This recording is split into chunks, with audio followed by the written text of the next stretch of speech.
Hello there, and welcome back to the Zach Tapes. Happy 2026. Um, I've seen a bunch of people make this kind of video. Mostly I've been inspired by Uncarly and Jamie French. I wanted to make this video because I am a cynical user of Letterboxd. It's like a level of addiction that I have is how much I've used Letterboxd this year. I didn't know Letterboxd existed until this year, and as you can imagine, I watched over, I think it said 260 movies, but I'm only going to be doing the ones that I hadn't seen before, so no rewatches, and I'm also going to skip a significant amount of them because, 30 of the movies I watched this year are for a video I'm still currently making, so, sorry.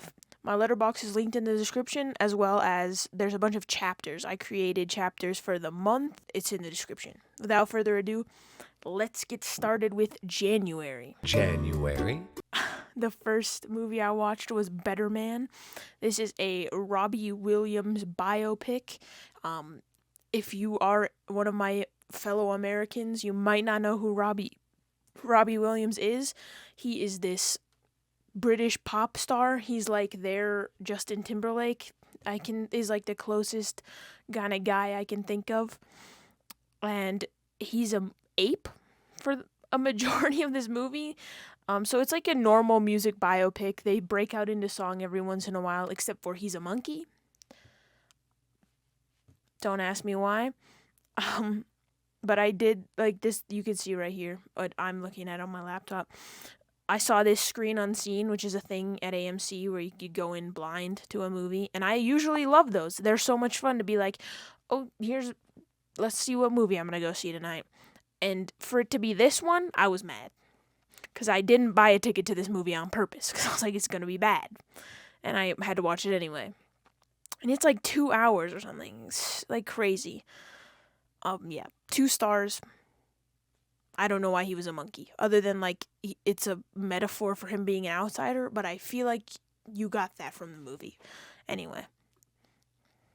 The next movie I watched was my personal movie of the year, that being A Complete Unknown. I know this came out on Christmas Day of 2024, but I didn't see it until 2025.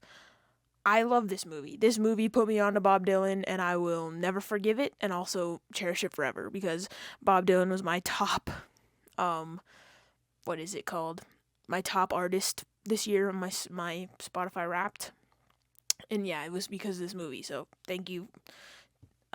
So 4 stars. I think later I rewatched this several times this year, and I'm pretty sure I gave it a 5 stars at some point, but for the first time I gave it a 4. I'm not a big 5 stars guy, so yeah, I'm in love with Timothée Chalamet and his portrayal of Bob Dylan. It's just a Bob Dylan biopic from the early days in his career, all the way up to when he turned to rock and roll. And also Monica Barbaro. She plays Joan Baez. I don't know how to say it, but this movie's good. The next movie I saw was Kraven the Hunter, and I liked this movie. Everyone was shitting on this movie because it's another Spider-Man villain offshoot movie that doesn't involve Spider-Man, but if you don't look at it from that point of view, like you take Spider-Man out of it, this is a cool origin story for this character that I didn't know existed because I don't read the comic books. I'm a Marvel Cinematic Universe partaker, not comic universe partaker. So this takes you through the early days, I guess you could say, of Kraven, his childhood a little bit, and then it shows his villain arc into becoming this guy that hunts people. And other than Ariana DeBose being in this movie, I liked it. I gave it 3 stars, and I gave it a like. And yeah, my review is, I'm sorry I liked this, but I don't know. I thought it was good. If you just look at something from a different point of view, it's good. Because yeah, maybe it's not a good Spider-Man movie because there's no Spider-Man in it. But if you look at it from the point of just a regular movie, it's a good movie. This movie, I gave it 3.5 stars. I think I would give it less now just because I don't know. There's something about this movie that's not it. He won Best Actor for this, but I disagreed. I feel like Timothy Chalamet should have won for A Complete Unknown. This movie was good, but it really wasn't about him. It was more about the building. And I guess in a way it's about him because he made the building, but I don't know. I really felt like they could have wrapped it up a lot more. It didn't need to be 3 hours and have an intermission. I feel like you could have reeled it in about an hour and had it been like a sweet 120 and just have been better. I don't know. But I did enjoy the intermission. That's a great. I recently we'll get to December soon, and I saw Avatar, and that was 3 hours, no pee break. So, uh, looking back on this, love the pee break. Don't love that it was that long in general. 3 stars. Thank you, Brady Corbet, for the built-in pee break. One of them days I also saw in the theaters, and this is a great movie for movie's sake. This is with Keke Palmer and SZA of these two girls trying to pay their rent because I think one of their boyfriends stole it or something, and it's just the story of their day trying to find money, and one of them has a job interview and she has to go in wearing like the most insane outfit of all time, and then they end up on the street question mark, and then there's a fire. I don't remember a lot about this movie other than it's a countdown movie, so like it's like in 24 hours we need to be able to pay rent, and there's a little clock in the corner at most of the time in the movie, and you're like, yeah, this is awesome. It feels like an episode of a Disney show we watched when we were younger, when it was like there was a little timer in the corner, and it was like it felt that drove the like feeling. I'm trying to think of the word. The excitement. It drove your interest in the film, and it was great. This is a great movie. SZA needs to be in more things. I didn't listen to her music. I still don't really listen to her music, but she's a great actor. She's really, really funny. So, yeah, 3 stars. Liked it. This was just, my review was, this was genuinely amazing. Nosferatu in one of them days I did as a double feature that night, and crazy double feature.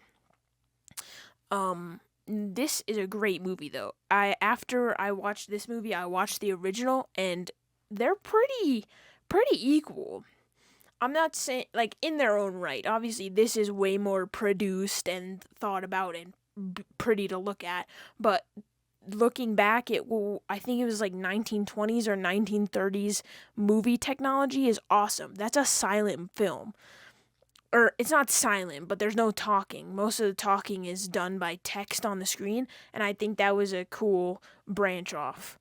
I just realized I never logged the original Nosferatu, but whatever. I'll watch it again and log it.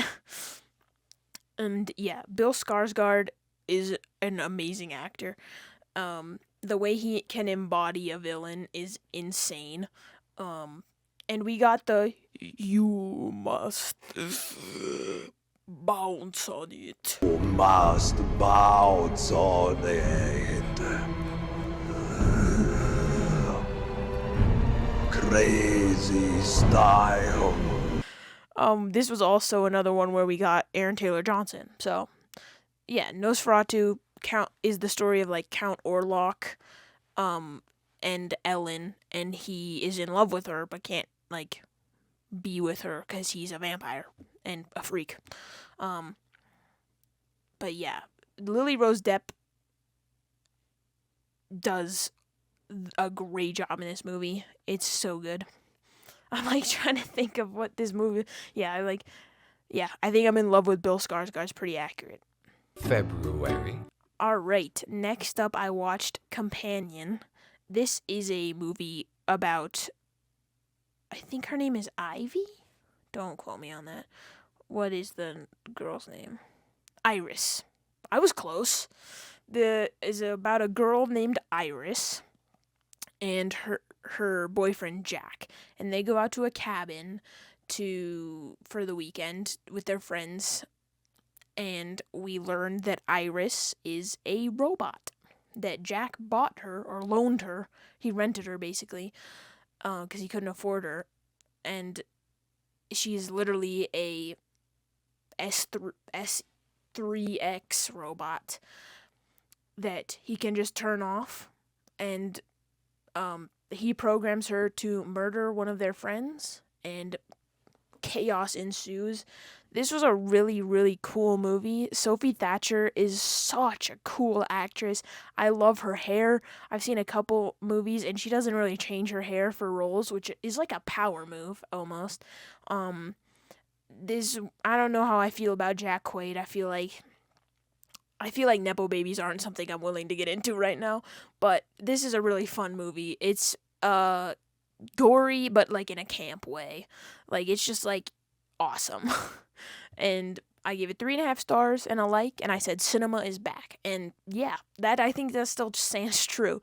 This movie is just like fun and gory, and it's just, yeah, it's a comedy horror. What more can you ask for? On the same day, I saw The Substance, which is just a horror movie for horror movies. This is one of my Letterboxd top 4, The Substance, and I gave it 5 stars. I've seen it a couple times now, and it's so awesome. Coralie Farja is the French filmmaker behind this movie, and I think she's so cool. She is a queer director, but she is so cool. I haven't seen her other movies because they just don't seem to, like, I would enjoy them. Maybe I'll get around to it, but this is the story of Elizabeth Sparkle, and she is an aging, like, 80s, like, if you've seen if you've seen the Physical video by Olivia Newton-John, that's pretty much what Elizabeth Sparkle does, and she is getting older, and the TV executives are saying, we gotta find a new person to run your show because you're too old now.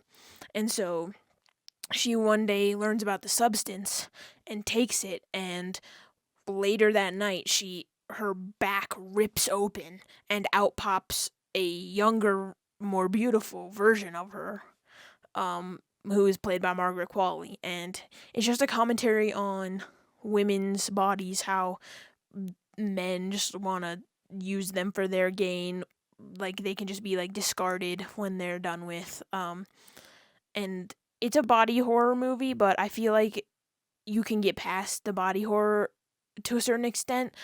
I don't like body horror, but this is one of my favorite movies of all time just because of the storytelling, and there are a bunch of practical effects in this movie which make it that much more cool. And I watched the end. There was a behind the scenes little documentary they put out where Coralie Farja talked about her process and what it looked like on those days with the extreme practical effects, and it was just awesome to learn about as a cinephile, as a film connoisseur, as a film student. It was awesome to watch.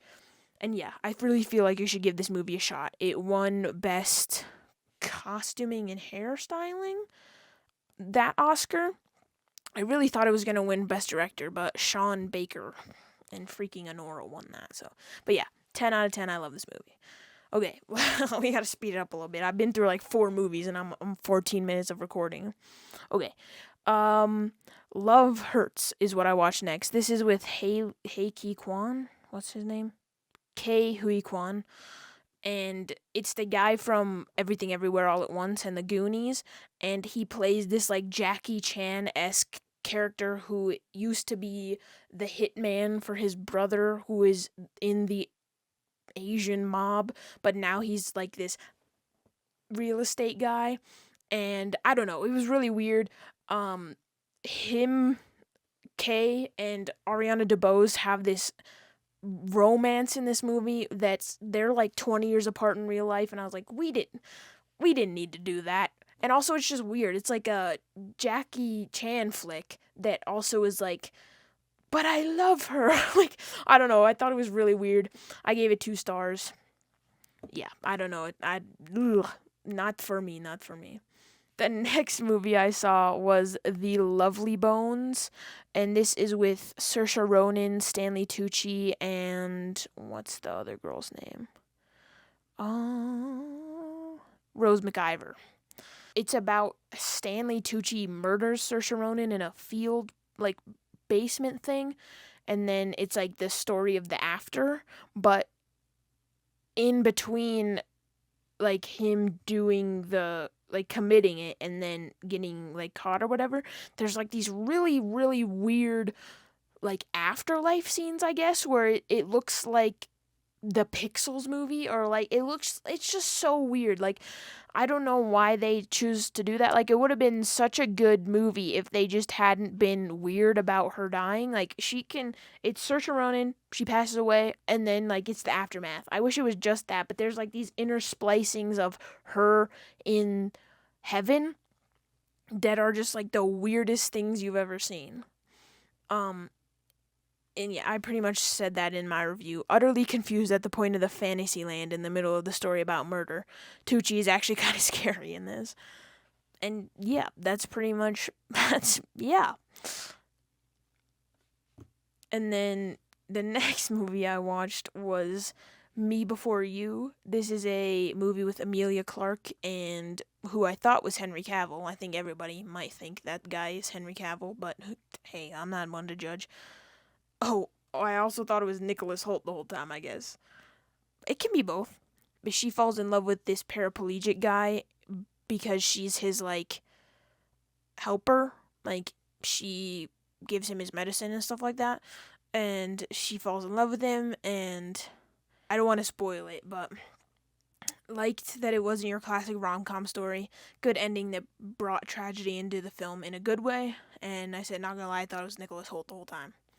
And I like this movie. 3 stars is like my middle ground. I pretty much don't give below a 3-star unless it's like super terrible. The movie I watched after that was Anora. I saw this in theaters because they were re-releasing it for Oscar buzz in theaters, and I don't know.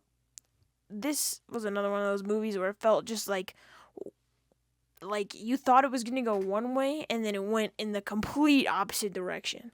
Anora is a sex worker. Sorry, I'm like, I don't know how to say this. Who gets hired by this Russian guy, to be his girlfriend for the week, and they do a bunch of stuff, and they like fly to Vegas, and then they get married in Vegas actually after knowing each other for like a week or two. And once they get back, they learn that this Russian guy's dad is an oligarch, and that they are not gonna be married anymore. Like the way he acted was like unbecoming of an oligarch's son, and just like this whole thing happens where they're trying to find him. I think that after looking at it, yeah, Sean Baker is crazy for this. This movie was like his love child, basically. I don't know if that he made this, wrote it, directed, and edited it. I just think he's an amazing filmmaker for this. This movie's crazy if you've seen it. And if you haven't seen it, I would recommend it, but don't watch it with your parents like I did that one time. The next movie I watched was My Dead Friend Zoe. This one I also saw screen unseen, as you can see. And this is a terrible movie. I'm not in the sense that, like, it's a good movie for what it is. It just it'll make you cry. It's about this woman named Malik. What's her name? Merritt, who is an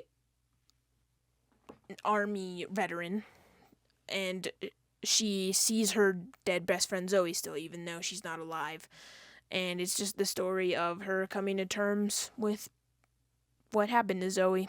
And yeah, it's just a really good movie. It was made by a veteran who had people in his life pass away like Zoe did, and so it just felt really like you could feel the emotion and then the need for this guy to make this film, and it's just a really good movie and all around. And it has some really good actors in it. Morgan Freeman, I believe.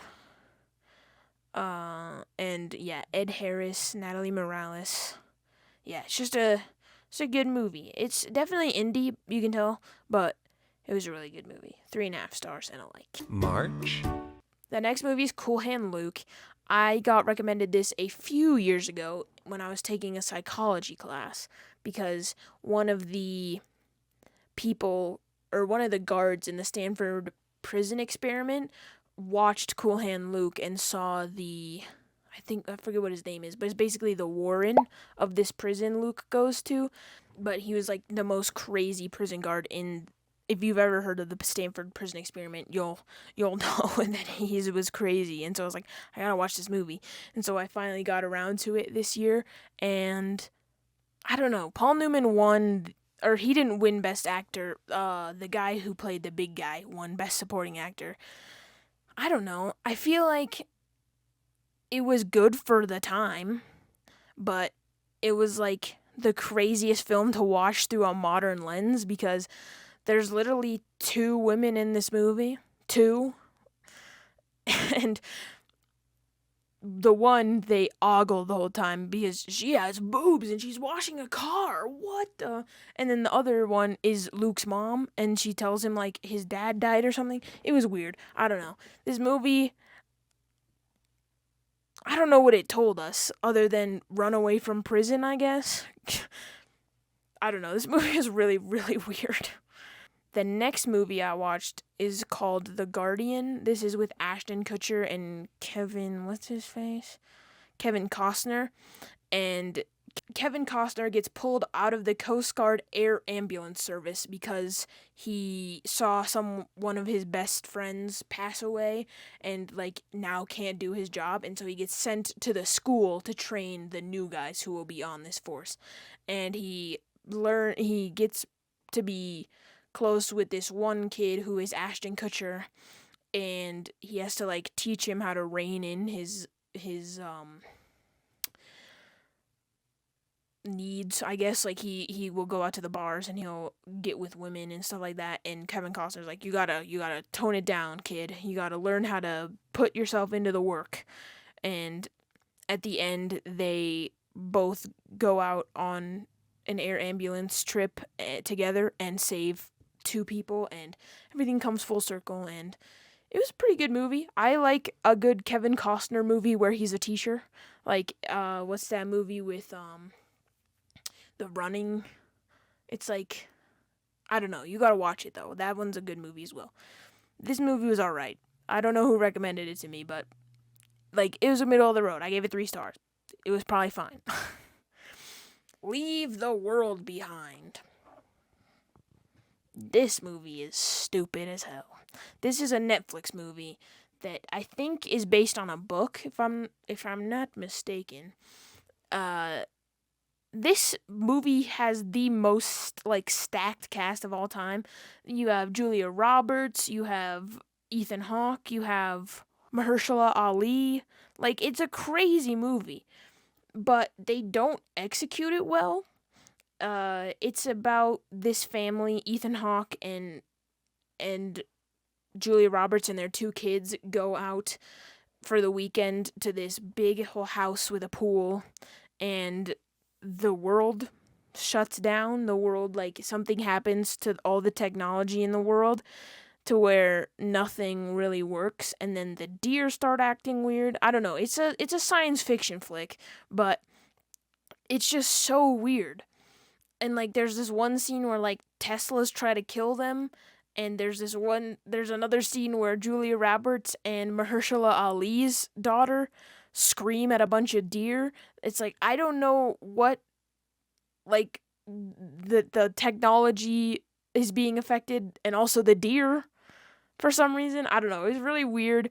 If you can see the review, I said choppy, uses the same vertical shot every 2 minutes, and it's true. They would like, so a movie is usually like this, like my video right now, but at one point or another, they would show, like, it would be like this. Like, and they'd, like, pan across or something. I don't know. It was really weird. It's a decent story, but yeah, like I said, I would have loved for them to flesh it out more. And, like, for some reason, at one point, Ethan Hawke and Mahershala Ali go to, is it Kevin Bacon? Yeah, Kevin Bacon's house, and he like threatens to shoot them with a gun, and then they have a gun all of a sudden, so it's like a Mexican standoff. I don't know. I think it would have been good if they would have thought about it for like 4 more seconds or something. It was okay. 2 stars. Private Life was another Netflix movie I watched. With Paul Giamatti and Catherine Hahn, where they're trying to become parents. They do all the things like IVF, and one day their niece comes to them, is like, I'm pregnant, and they're like, can we pay you to have that baby? And it was like, I don't know, I didn't, and then at the end, she doesn't give them the baby, and so I said, nothing really happens in this movie, but I like Catherine and Paul, so I sat through the whole thing, which is pretty much true. Sometimes you just watch the movie to watch the actors. I'm sure that I'm not the target audience for this film. It's about, like, the struggles of marriage and how being infertile can also affect your marriage and put a strain on one another. I'm sure I'm not the target audience for that. So I'm sure someone liked this movie, or a lot of people liked this movie more than I did, but what are you gonna do? The next movie I watched is also a Catherine Hahn movie, and it is Bad Moms. This is Catherine Hahn, what's her name? I was about to say Mia Khalifa. That's not right. Mila Kunis and Kristen Bell. This movie's really funny. This movie feels like an SNL movie in like the best way possible. This movie is very much akin to Bridesmaids, or like, you know what I mean? Like one of those movies where it's just a straight up comedy for comedy's sake, and it's great. Mila Kunis is going through a divorce, because her husband is a fucking douchewagon. He's really weird and not a good dad. Catherine Hahn is like a slut mom, and Kristen Bell has like too many kids and is an alcoholic. It's great. It's a great 2000s, like it's giving 2000s movie. It's just fun for fun's sake. I gave it 2.5 stars because it's not a good movie. Like, it's not gonna win any awards, but it's a fun movie where moms just be moms, and it's it's just a comedy. The next movie I watched is not a comedy at all. It's called The Boy in the Striped Pajamas. I gave this 4.5 stars, but this has Asa Butterfield, who was like 9 or something when this came out, and it's about Asa Butterfield is the son of a German general who is stationed just outside Auschwitz, or one of the, I don't know if it's like actually Auschwitz or not, but Asa Butterfield finds a way out of his like family's compound home thing, and goes and talks with one of the kids every day who's in the concentration camp, and they become friends. And yeah, it's just like, I don't want to ruin it because I feel like if I keep talking, I'll give it away. But they become friends, and it kind of just like keeps going from there. And yeah, 4.5 stars. This is an amazing movie. The next movie I watched is based on a John Green book. It's called Turtles All the Way Down. It's about this girl with OCD who falls in love with like this kid she used to know whose dad is really rich, and who is also his dad is also missing. I don't remember a lot about this movie other than at one point she like gets in a car accident because of her OCD. And I don't know. I feel like, is this who plays that? Okay, yeah, it is Isabella Merced. Is a great actress. We've seen her in a bunch of stuff now. But yeah, I don't remember a lot about this movie. It must have been okay because I gave it a like, but I think that's just because I'm in love with Felix Mallard. President Business stole the Craggle, the most powerful object in the universe. Blah, blah, blah. Proper name, place name, backstory stuff. He's rich in this movie and has a crazy house. I like the house in this movie. That's pretty much it. I gave it 3 stars. The next movie I watched for the first time was Interstellar. This movie, I think everyone agrees that this movie is one of the greats. You got Timothée Chalamet, you got Ben, what's his face, that was married to J-Lo. You got Matthew McConaughey. Who's the other guy? Jessica Chastain. Oh, it's Casey Affleck. Not Ben. and then Anne Hathaway. Like, this is such a good movie. It's about this astronaut, I don't think he's an astronaut, actually. Don't quote me on that. I have no idea. I don't remember this much. Matthew McConaughey goes on, like, a suicide mission to this black hole. I don't remember why. They go, him, Anne Hathaway, and John Lithgow's in this movie? Wow. And this is where we got to meet Timothée Chalamet. I don't know. I'm pretty sure we've all seen Interstellar, and I give it 5 stars because this is one of the craziest movies of all time. Yeah, I don't know. Good movie. I could not begin to explain this movie. Like, there's so many plot things happening. The next movie I watched is Carriers. This is a zombie flick, where we get a, I think this was Chris Pine's, like, first, like, big movie. And it's kind of giving, like, 28 days later. 30 days later. I'm sorry I said that out loud. It's giving 28 days later, where they are just needing to survive. It's like them and their girlfriends. So Chris Pine, his brother, her girlfriend, or his girlfriend, and then Chris Pine's girlfriend. And they're going, like, through and learning how to, like, live with the new yucky virus. And yeah, I don't know. I thought it was all right. 3 stars. It couldn't have been that bad. The next movie I watched was The Ultimate Gift. This was a weird movie about, like, this guy dies, and he's, like, a rich guy, and his family it was like giving Knives Out, but without the murder element, but with still a quest. The dead guy, which I think is the guy's grandpa or something, is like, you need to learn to inherit my money. And so he does all these, like, side quests, and then he meets this woman and her daughter, and the daughter has cancer or something like that. I think it's cancer, but I don't remember. And he does all these side quests, and then he gets the money, and he invests it in, like, a cancer ward, basically like St. Jude's, so where no one has to pay to be treated and stuff. And I said, that moment when you have to learn to inherit $2 billion. I don't remember who recommended me this movie, but I don't know, it's pretty mid. The next movie I watched was Hairspray. I had never seen this movie before. Apparently, I've never seen Hairspray before. But this is an amazing movie. Other than Nikki Blonsky, this movie's a 10 out of 10. Nikki Blonsky's real weird about this movie. A good redoing of the stage musical. And it has freaking Zac Efron in it. So, yeah, dude. 4 stars and a like. And the last movie I watched in March was Upgraded. Also with, is this Isabella Merced? Don't quote me. Nope, it's Camila Mendes. Where she is, like, this intern at she's like an intern at, like, Sotheby's, and she meets this guy on the plane, and his name is Nick, and he's from London, and she, instead of, like, doing her job in London, goes and, like, gets with Nick, and I don't remember this movie, other than, like, I think they get together in the end, so it was a rom-com, obviously. Rom-communism. I'm trying to skip all the ones I'm doing for the other video.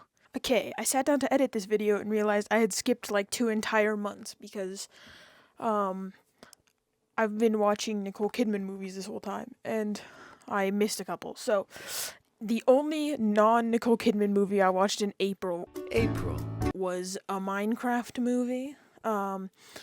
I thought it was fun. I think it's a movie for movie's sake, to be deathly certain. I don't know. I thought it was fun. We went and saw it with my brother and his friends, so all I remember is Chicken Jockey. Chicken Jockey!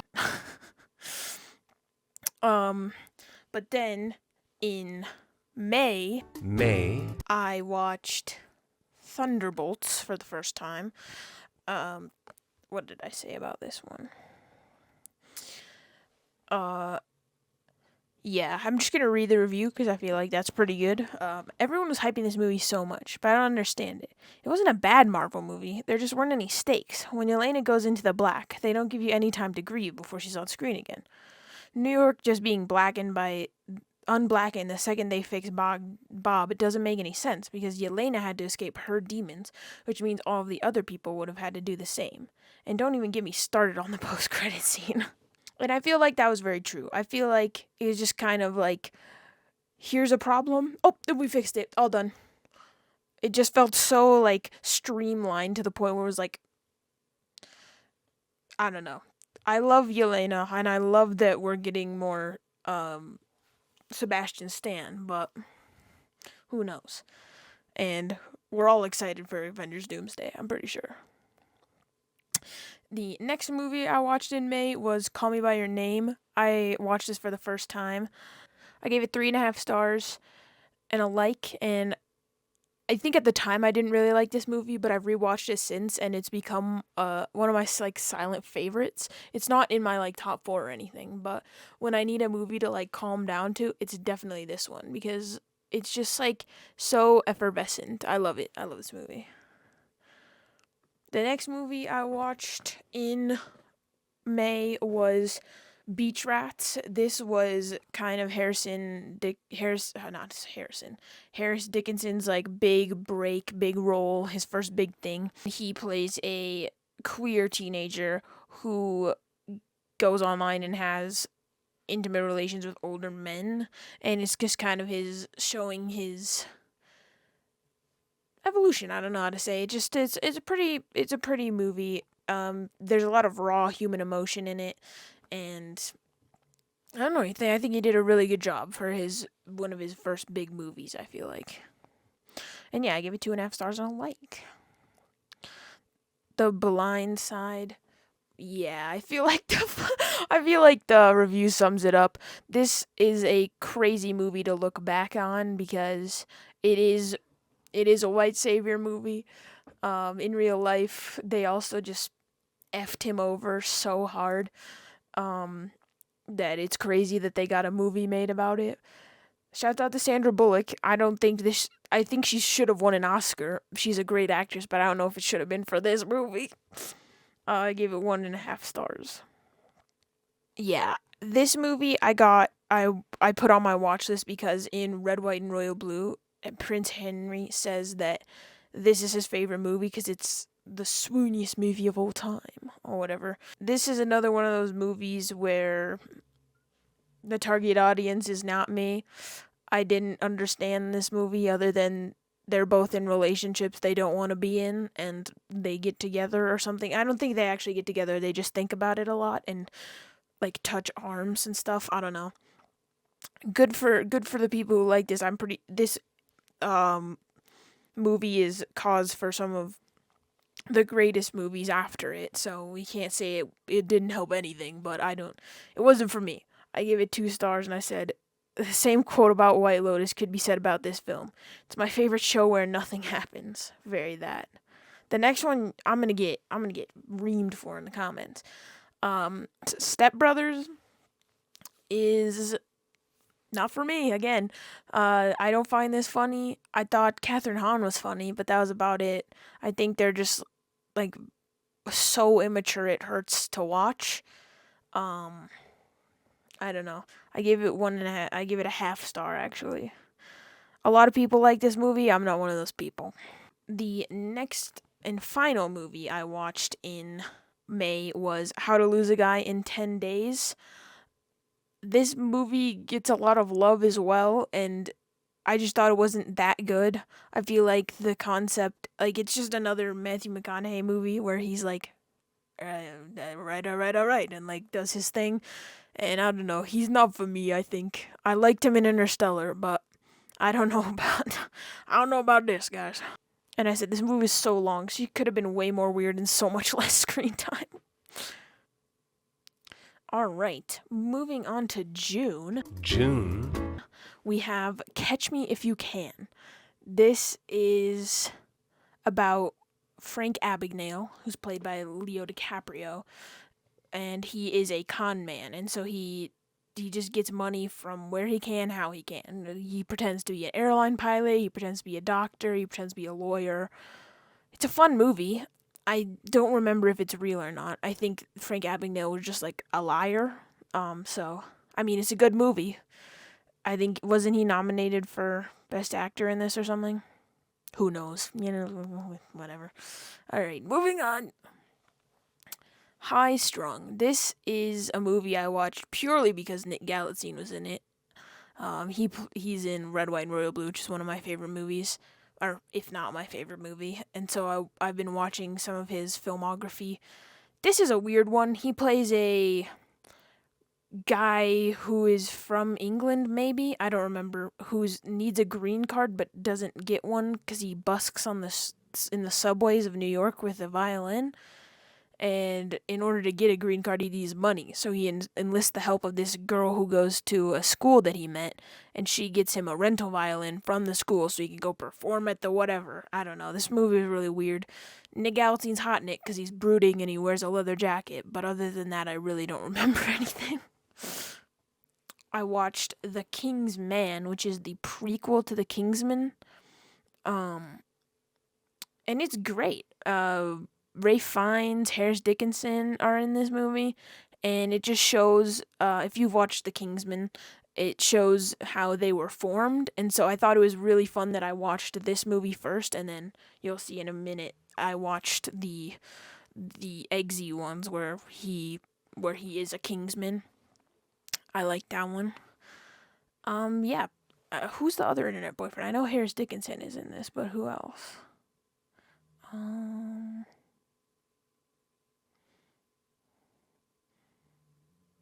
I don't recognize anyone else.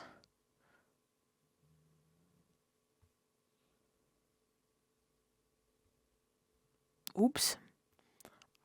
Well, I'll find out again when I rewatch this at some point. I know Harris Dickinson isn't, but I don't know who the other internet boyfriend would be. The next movie I watched is Precious. I read the book and I read it in one day, and it's one of those where it hits you hard, and it's one you have to sit with. Like I said, after reading the book, this film brought it to life in a beautifully horrific way. The way the characters explained themselves was hard to watch, but in a good way.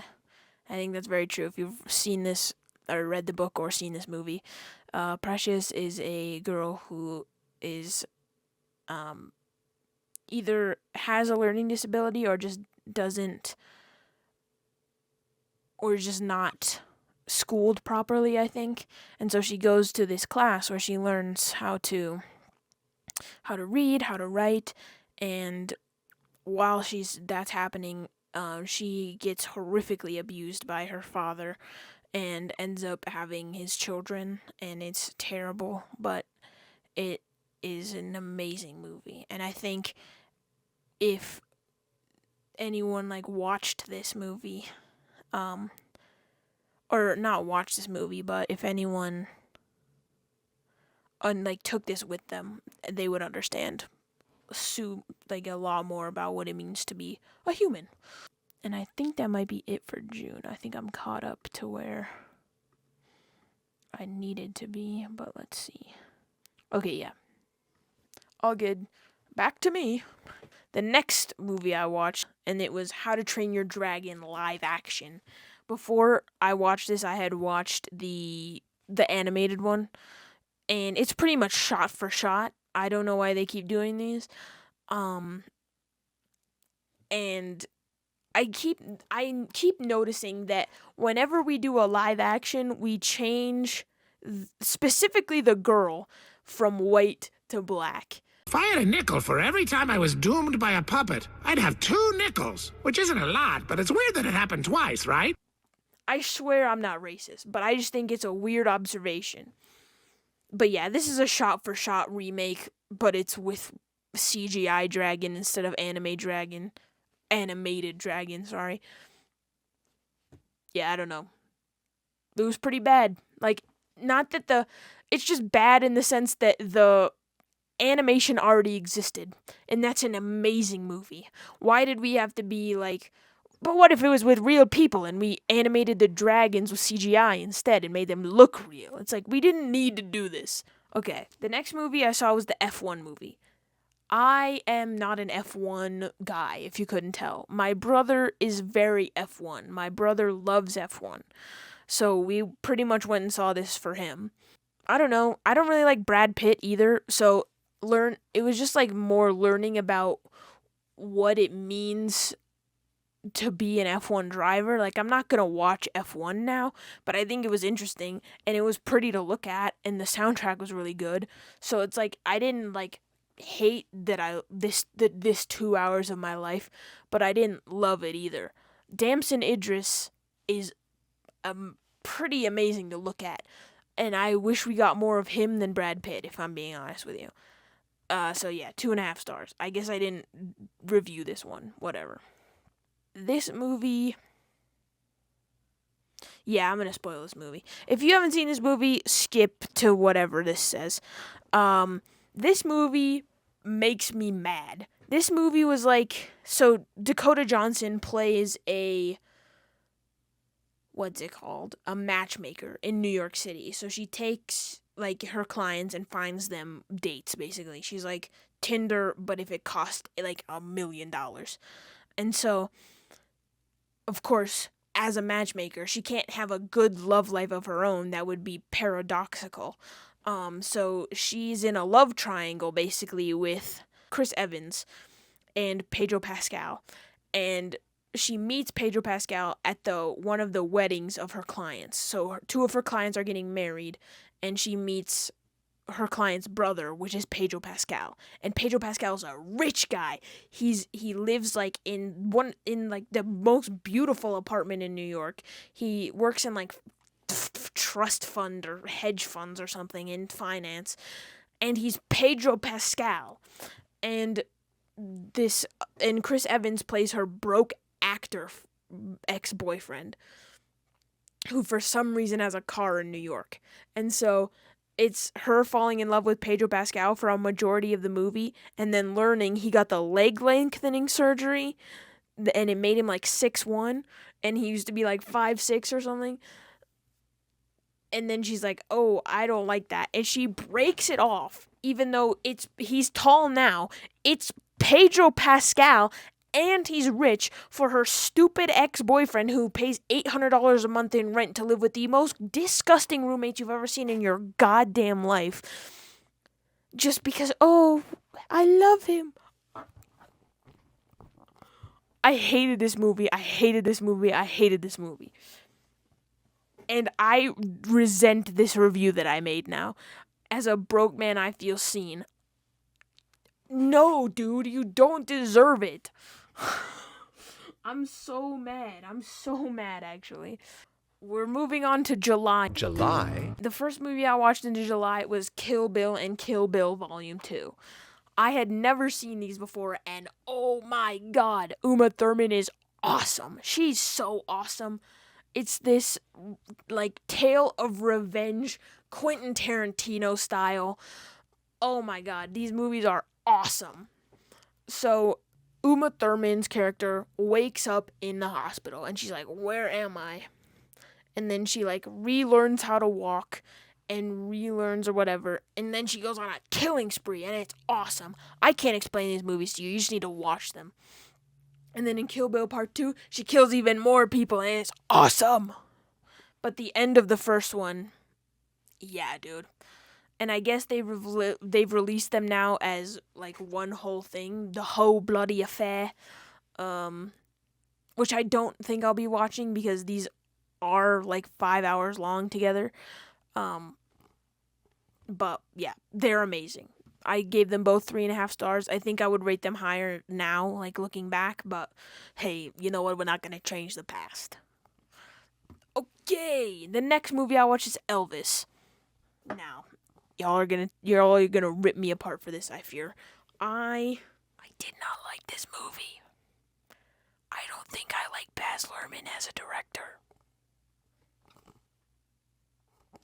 I know, I'm sorry. It's just, he does so much. Like, I watched Moulin Rouge, Moulin Rouge. I also didn't like that, but that's because I don't think I like jukebox musicals other than ABBA, other than Mamma Mia. I don't think I like jukebox musicals, but the way Baz Luhrmann directs is like walking into a maximalist home. I can respect it. That's your art. That's not my art. I don't have to like your art, but you can like your art. Good for you, Baz Luhrmann, for being crazy. People liked it. This movie was highly regarded, and Austin Butler still hasn't gotten over this movie.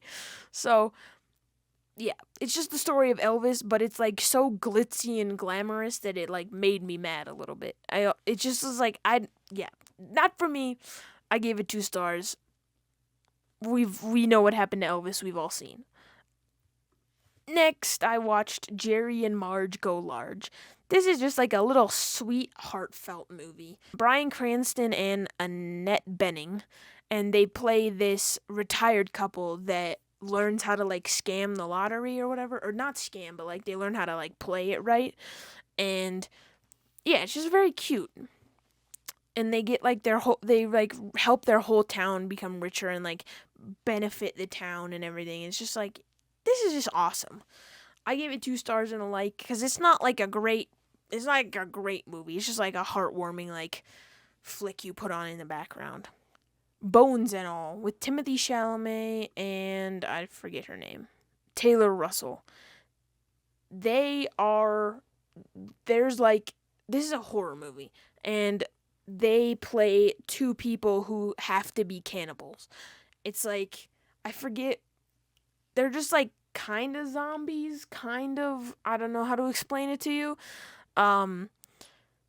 Yeah, so they like fall in love, they go around the country eating people, and like at one point, I don't know how to explain this movie. This movie's weird, but I liked it because it's Luca Guadagnino and it's Timothée Chalamet.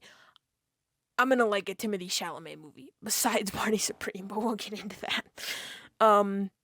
Yeah, he has like pink hair in this. Like, I wasn't gonna not like it. Whatever. This movie was weird. Oh Hi. This is a Logan Lerman, what's her name? Molly Gordon movie where it's very similar to Companion in the sense that it's like, oh, let's go out for the weekend to the countryside. And once they get out there, he like tries to break up with her, and then she chains him to the bed for the whole weekend, and then like calls her friends or whatever.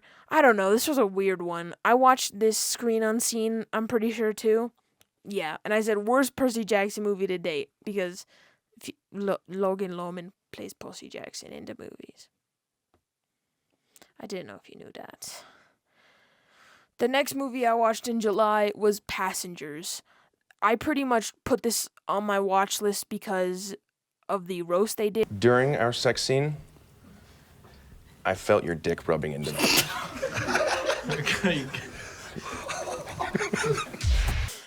And that was enough for me to sit down and be like, yeah, I'm gonna watch this. This movie makes me so mad. It's about these guys who are going to like the next inhabitable planet away from Earth. And it's like light years, and this guy wakes up in like the middle of the transport, so it's supposed to be like they're asleep for like 100 years or something crazy, and then he wakes up in like the middle of it, and so there's like 50 more years to go until people wake up or something, and he's all alone, and then like halfway through the movie he decides to wake up this girl that he's like fallen in love with while she's asleep, and so he wakes her up, but she doesn't know that it was him who woke her up. She just thinks like, oh, my thing must have malfunctioned as well. And it's wild. Like, he's such a villain in this fucking story that I would have been so mad if, like, I was, like, going to the next planet to be, like, the next person to inhabit a planet that's not Earth, and I got woken up by some schmuck in the middle of it. I'd be so mad. I don't know. I feel like she should have won Best Actress for this instead of Silver Linings, but whatever. This movie was so bad. The new Lilo and Stitch, bro. Don't piss me off. This movie is so bad. I don't even have to elaborate. They took a big stinker with this one. Every part that made the first one funny and personable was rewritten as stupid and vanilla. I could not agree more.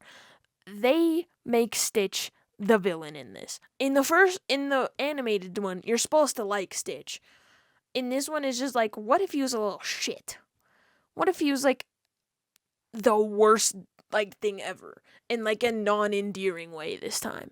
And what if the two aliens trying to like make themselves aliens, what if they just had human suits on the whole time? And what if it was Zach Galifianakis? Don't fucking piss me off with Zach Galifianakis. Like every part the only part that fucking made this any good was that Hannah Waddingham was like the eternal like governing body lady, the head of like the super galactic whatever. That was awesome. That was Hannah Waddingham, 10 out of 10. But at the end, Nani gives up Lilo so that she can go to college. And I'm not saying that that's not like modern or whatever. Like I can see where they were coming from. But what the are we talking about?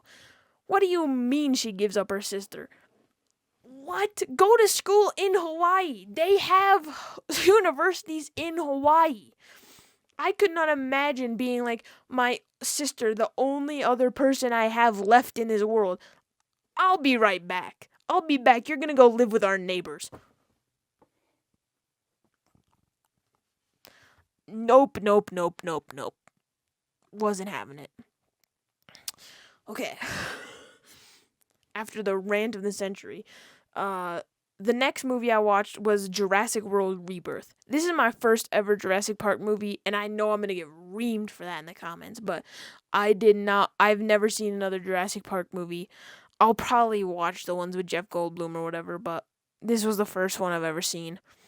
And it was awesome, other than Jonathan Bailey can't do an American accent to save his goddamn life. But ScarJo's awesome. This also has Mahershala Ali, and I feel like the only part that drug this movie down to the 4 stars and not the 5 was the weird subplot with the family. Like, I feel like we could have had the family, like, we didn't even need them. We didn't have to see that at all. But for some reason, they were like, we need to have a B plot for some reason. Like, you really didn't need to have a B plot, guys. Did they make one anyway? Yes. Yeah, I don't know. This was awesome. And then they kiss at the end. Yay! Never Let Me Go.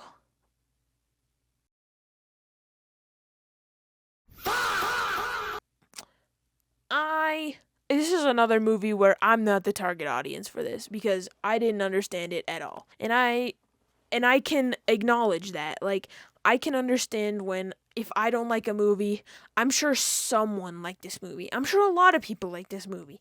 It had like the potential to be great. I read the book, like you can see, I read the book before I watched this movie, and just I don't like it was like it got nominated for like the fucking Pulitzers or the Nobel or something, and I was like, what is this movie about? It's about like these like kids that are clones, and they like are just there to be harvested for their organs, and they fall in love at one point, or they've been in love the whole time or something. I don't know. This was really weird. I said a really good adaptation of the book in the sense that it was also very slow and boring. I don't know. It's not for me. The next movie I watched in July was 28 Years Later. I had watched the first, is it 2 or 3? I think it's the first 2 with my brother and my stepdad. And my stepdad loves these movies. I feel like horror movies are for me. I just don't think that zombie movies are for me. This is just a continuation of the 28 later series. And this also has Aaron Taylor Johnson in it, and they go out. Oh, I can't explain this movie. Aaron Taylor Johnson has a kid, and his kid and his wife go out together without him into the forest because the kid's name is Spike, and his mom is sick, but she's having a baby, and so they go out to this doctor who's supposedly crazy, and they go to the doctor, and he helps deliver the baby, or they have the baby. I don't remember. But then after the mom has the baby, the doctor helps her commit suicide or something, and then the picture, I don't know if you guys can see, but the movie poster is this skull tower, and after the mom has committed suicide, the doctor gives her skull to Spike and has him put it on top of the tower. I don't know. This just felt like crazy. Like the other movies had like a purpose and like a sense of like there was a beginning, middle, and end. This was just like a beginning, middle, and what the actual hell is going on? I can't, I don't even. This movie is so weird. And there's gonna be a second one, like a part 2. I don't know. I gave it 1.5 stars. The next movie I watched is the Oscar-winning short film Two Distant Strangers, where a black man is in a what's it called? Like a time loop. There we go. Where he wakes up in his girlfriend's apartment, goes downstairs to smoke, and gets killed by this cop every day. And so every day he tries to get on the cop's good side, to not do anything, but he ends up dying every time. And I'm like, I don't know the story, or I don't know what the end goal is, or the moral of this story is. Maybe there's not supposed to be one. Maybe it's just that we need to learn to accept one another. I don't know. But it's a good movie. It won an Oscar for a reason. Yeah, and I gave it 3.5 stars. I want to explain myself with this one. I am one of those people who does like Wes Anderson. I know. I hate to say it, but my upbringing was that of crafts and bright colors, and I might be colorblind, but I enjoy looking at his movies. This one was not it. It was like he was definitely trying to go somewhere new with this. It was still very much a Wes Anderson movie. It just lacked that color. It was much darker. It didn't really make any sense. Like Asteroid City is one of my favorite Wes Anderson movies. That had a meaning.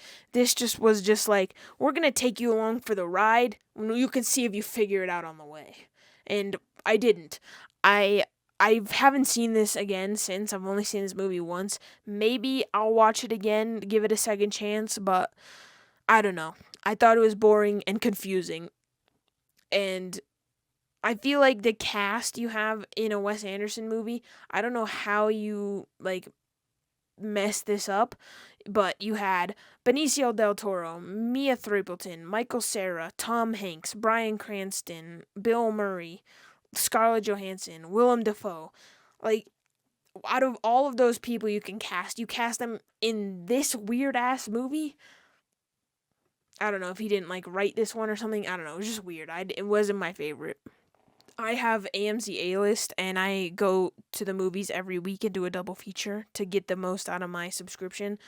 And this was just one of the ones I was like, I haven't seen this yet. And so I went and saw it, and it was really bad.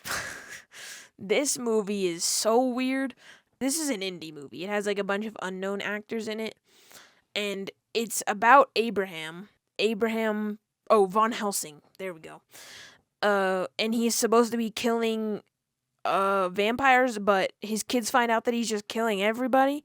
Like he's just like tying women up in his basement that aren't vampires also and just killing them and like dissecting their bodies. I don't know. And their mom is like weird and crazy, and it's just a weird weird movie. And all I could think about was this particular set, this house they film in was a film set on The Rookie, in the episode where Lucy Chen gets kidnapped by Rosalind, her like goon or whatever, and gets put in the barrel. And that's all I could think about, because this house is the exact one they use on The Rookie. And I was like, the whole time I couldn't concentrate because I was just like, oh, as you can see the little review, I was like, that's crazy. Hey man, I don't know.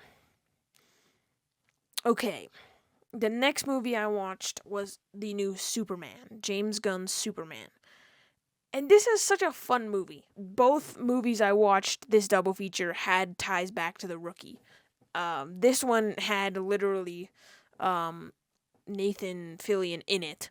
The last one was just the same set, but I was like, this is crazy. This movie was really good. I like David Cornsweet. He's a good Superman. I feel like people were rioting in the streets about it not being Henry Cavill, but Henry Cavill's time has passed. He's not as young as he once was. And yeah, it was a time for a new era of Superman, and I'm glad we got this guy because he seems so genuine. So like he went to Juilliard, I'm pretty sure, and yeah, this is an awesome movie. Rachel Brosnahan also, seeing her and Skylar Gisondo be like these ace reporters at the Daily Planet, and Nicholas Hoult is a crazy Lex Luthor. The next movie I watched was Risky Business because my mom told me that Tom Cruise dances in underpants in this movie, and I didn't need to be told anything else. And to be honest, I understand why people liked this movie in the 80s or 90s or whenever this came out, 1983. Just not for me. I do like young Tom Cruise movies because he's hot in them. I don't like nowadays Tom Cruise. I don't like Tom Cruise in general, but he's hot in the 80s. And yeah, it's just about this kid who like runs a sex house for one weekend and like makes a bunch of money. And I said this movie walked so Ferris Bueller could run. And if you've seen both movies, that's hilarious. Okay, the next movie I watched, is Hannah Waddingham Home for Christmas. I did watch this in July, and I did watch it again a few days ago in December. But yeah, I said so down bad for Hannah Waddingham that I just watched a Christmas special in the middle of July. And I'm not going to elaborate on that. I feel like it's pretty self-explanatory. The next movie I watched, also starring Hannah Waddingham. This is a movie with... This is a Ryan Gosling, Emily Blunt movie where they are not only like stunt guys but also like involved in like a murder ? And Hannah Waddingham is the guy who got murdered's agent. And yeah, I don't know, this movie's confusing, but in the end Ryan Gosling and Emily Blunt fall in love, so like what more could you ask for in a movie? The next movie I watched is The Home. This one I went in and saw screen unseen. This is a Pete Davidson movie, which I was not expecting, but it's good. It's a horror movie, and it was kind of awesome. He is this like troubled guy that is kind of in tussles with the law, and he gets a job via his parents at a nearby nursing home, being like the janitor and stuff like that. And yeah, it just gets crazy. And there's like this whole conspiracy that involves his parents that are in the home, or not in the home, but like surrounding the home, like all of this weird stuff. And yeah, I would totally recommend this movie to people who like horror. I mean, it's not even like that much of a horror movie. Like, it has its moments, but at the end, it definitely is a horror movie. But like I said, it is awesome. The ending is awesome. And this, I got 2 whole likes on this, guys. This is the most likes I've ever gotten on a Letterboxd review. And I felt famous as hell. Because, like, no one else had seen this at the time I had reviewed it. And so I was like, yeah. It made me feel so famous. But yeah, 3 stars and a like. It was a pretty middle of the road movie. The next movie I watched was I Know What You Did Last Summer, the new one with Madeline Klein and Tariq Withers. I was so right on the money. I don't know. I like this movie. I hadn't seen the last one, but it is a good campy horror movie. It's about this group of friends who, like, they go out smoking one night, like, and they park on the side of the road, and because they parked there, some guy veers off a cliff, and they just have to be like, all right, let's go, let's wrap this up. we gotta go. And so it's like all on their conscience, and then weird stuff starts happening around them that, like, no one can explain. And I love a good campy horror movie, although I knew they weren't about to kill the famous one. So yeah, they, like, there's like a moment of suspense where you think like Madeline Klein is dead, and of course she's not. They need to make a second movie. This movie, I can explain. This movie, I only watched because Hannah Waddingham was in it, and I saw one interview with her about it, and I was like, well, I don't need to be told twice. I had a really big thing going for Hannah Waddingham middle of the year, and I will not be elaborating. But yeah, she's in this movie for all of 2 seconds as the voice of the French, like, bad guy. I don't know. And I'm just gonna read you the review because this is how I feel. Like, you're not gonna watch this movie, and I don't feel like I need to elaborate on anything. I couldn't decide which one-liner to use as this review, so here are several. Rihanna's music and Natasha Lyonne carried this movie. True. Joel is the definition of I just work here. And Joel is played by David from Schitt's Creek. Awesome. I'm sorry I unwillingly supported James Corden. Because he plays like the main little Smurf. And I love you, Hannah Waddingham! Even though you had maybe 3 lines in this movie. And yeah, I feel like this should have gotten more love. But whatever. I don't have many followers on Letterboxd. Am I okay? I don't remember a single thing about this movie. And that's probably why I gave it 1 star and said this was the feature-length version of that Miranda Cosgrove video where she's like, I actually do cuss a little. Oh, I think she's like a lesbian in this, but like can't reveal that. Like, she can't like say that to herself or something. I don't know, man. The last movie I watched in July was Dodgeball, a true underdog story with Vince Vaughn? And Ben Stiller. This is a movie my cousins forced me to watch. I went to my hometown for my birthday this year, and I stayed with my cousins, and they made me watch a bunch of movies that were bad. And yeah, it's just this stupid comedy movie that's like Vince Vaughn probably self-funded it or something.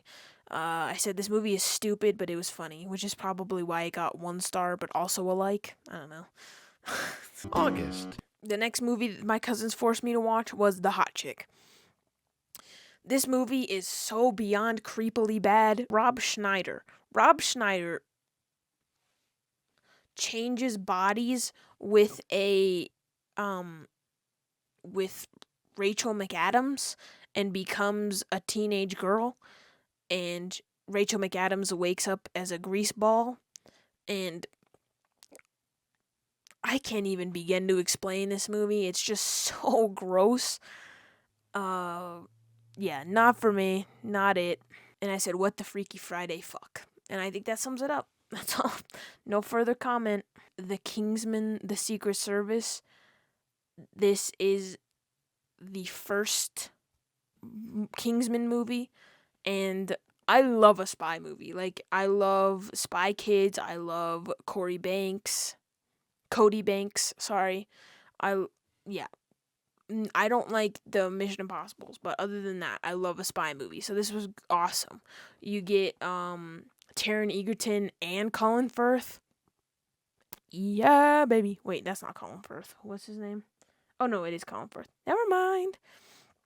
And Samuel L. Jackson and Michael Caine. This movie's just awesome. It's this guy named Eggsy, who's played by Taron Egerton, and he becomes a spy for the Kingsmen. And yeah, it's just like him going to spy school, basically. I don't know. When I was a kid, I wanted to be a spy. So, okay, the next movie I watched was Kingsman: The Golden Circle. This is the second one, where it just continues the story, but they are introduced to the Statesman, which is run by Channing Tatum, and their front, instead of being a tailor shop, is a whiskey business. Like, they're the biggest whiskey sellers in the U.S., and they're also like the secret spies of the U.S. I don't know. It has Channing Tatum in it and Pedro Pascal, so the movies just keep getting better. I also gave this 3 stars. Okay, the next movie my cousins forced me to watch was 50 First Dates. I hated this movie, and I might do like, now that I'm thinking about it, I might make a video on this movie, because what do you mean, bro? Like, Drew Barrymore's character gets every day has, like, she forgets the day. So it's just like she wakes up as like a baby, basically. Like, she has to learn everything again. And he decides to fall in love with her, which I feel like is just like taking advantage of her in a crazy way. And it's like, if you put this amount of effort into literally anyone else, bro, you could have anyone on the planet, but you decide to choose the girl with daily amnesia. Like, that seems a little crazy. And I don't know. I could at the end, it's like 10 years later or whatever at the end, and she wakes up on a boat, has to watch like this long ass VHS tape, and then she goes out and meets her daughter and him on the boat. It's like, what? How do you explain to her like, when she wakes up every day she's pregnant? Could you imagine you wake up and you're pregnant and you're like, how do you, like, oh, I can't. It makes me so mad. On my birthday, me and my cousins watched Grease, which I had never seen in like its entirety. I had seen like scenes from Grease before, obviously, but I had never seen like the whole thing properly, and so we got high and watched Grease, and it was awesome. Yeah, and we like helped my cousin. My cousin's a teacher, and we helped her cut out stuff for her classroom, and yeah, I didn't, because it was my birthday and I was I was high. I couldn't concentrate. But it was a great movie. The next movie I watched was Freakier Friday. This movie was kind of awesome. I didn't really like the first Freaky Friday, because it was like a musical, but like a bad musical. I haven't seen it for a while, but the new one was really funny. Julia Butters and the girl who play her new sister are awesome. Lindsay Lohan got a crazy facelift, and Jamie Lee Curtis is just along for the ride. So, yeah, I like this movie. And it has Manny Ancito in it, and we get to see him shirtless. Anyway, the review pretty much sums it up. I saw this movie with my mom on $5 discount day, but would gladly pay full price. Oh my god. Number 1, the casting is phenomenal. Julia Butters is Lindsay Lohan's daughter. I will hear nothing more. Also cried because the story is actually good. Shouts out to movies that are just movies for movies' sake. The next movie I watched in August was Don't Look Up. It's actually like terrifying, this movie, and it's like it's a little on the nose. but it's such a good cast. You got Meryl Streep as Donald Trump. You got Kate Blanchett cheating on her husband with Leo. You got Jennifer what's her name? Jennifer Lawrence hooking up with Timothy Chalamet. I don't know. This movie's weird, but I liked it. I gave it 3 stars. This movie was weird as hell, and I am not the target audience for it, obviously. This is called My Mother's Wedding. It's a rom-com question mark. It has Scarlett Johansson in it, which was pretty much the only reason I went to see it. And it's like a British family in the British countryside, and Scarjo's a lesbian who's also in the Royal Navy. I don't know, it's really, really confusing. And I don't know what the point was. Hey, I don't know. A movie I walked away from not questioning anything, but also everything. Yeah, 2 stars. I did not like Weapons. Y'all are gonna read me for this too. Everyone and their mom was like, wow, Weapons, best picture. This is the best horror movie of 2025. We've never seen anything like this before. And I was like,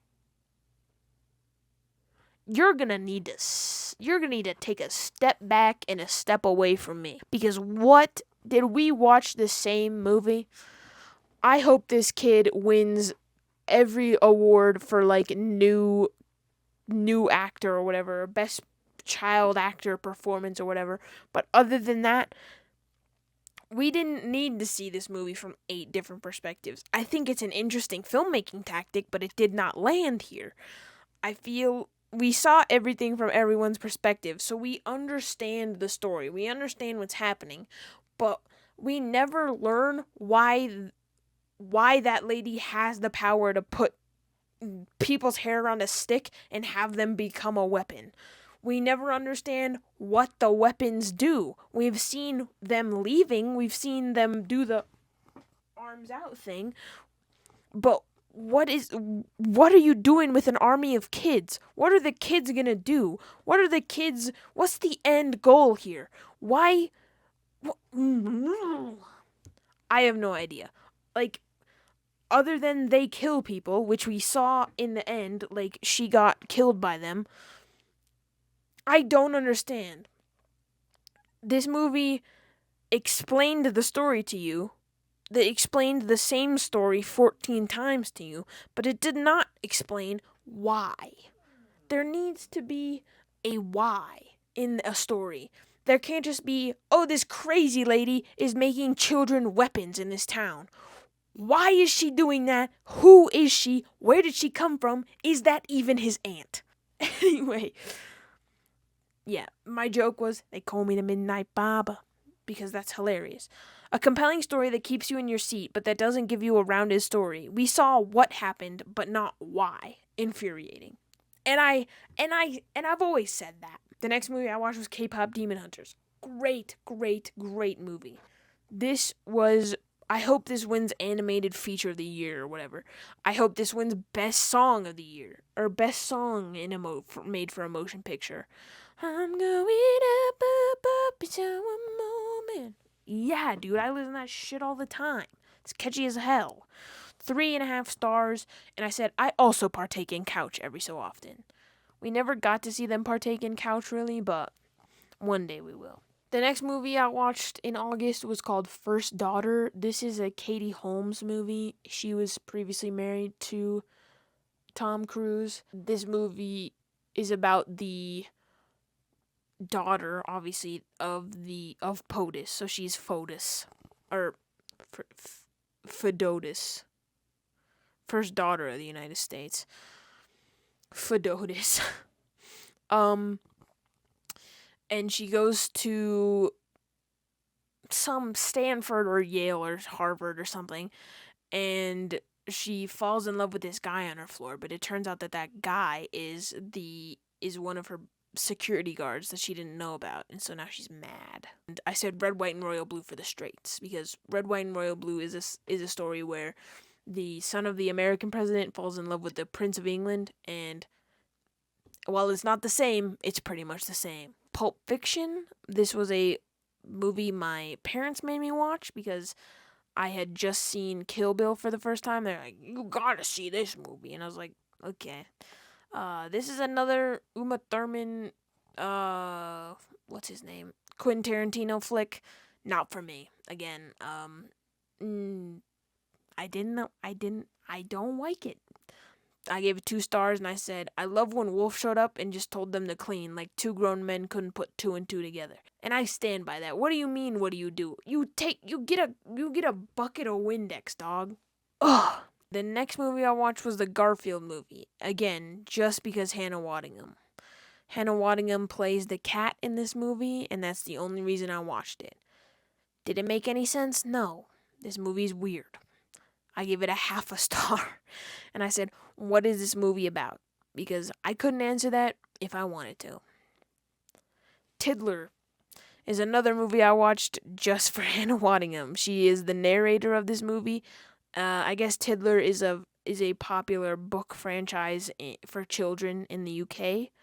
And this was like a BBC holiday thing that they did for funsies. And it's a little, like, 20-minute short where Hannah Waddingham narrates. And yeah, it was awesome.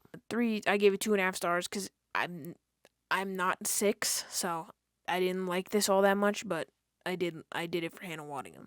This is a little 5-minute Christmas short about Ted Lasso where they're all animated, and Ted Lasso loses his mustache, and they all go and try and find it. And at one point,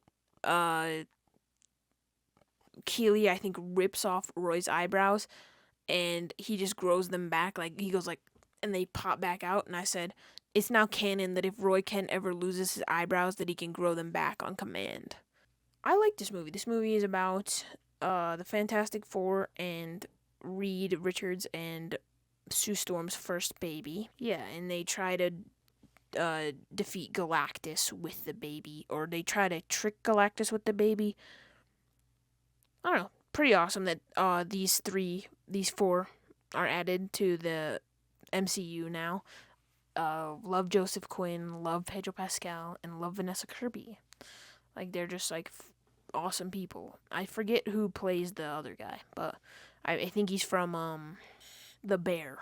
The next movie I watched was Whisper of the Heart, which is a Ghibli movie.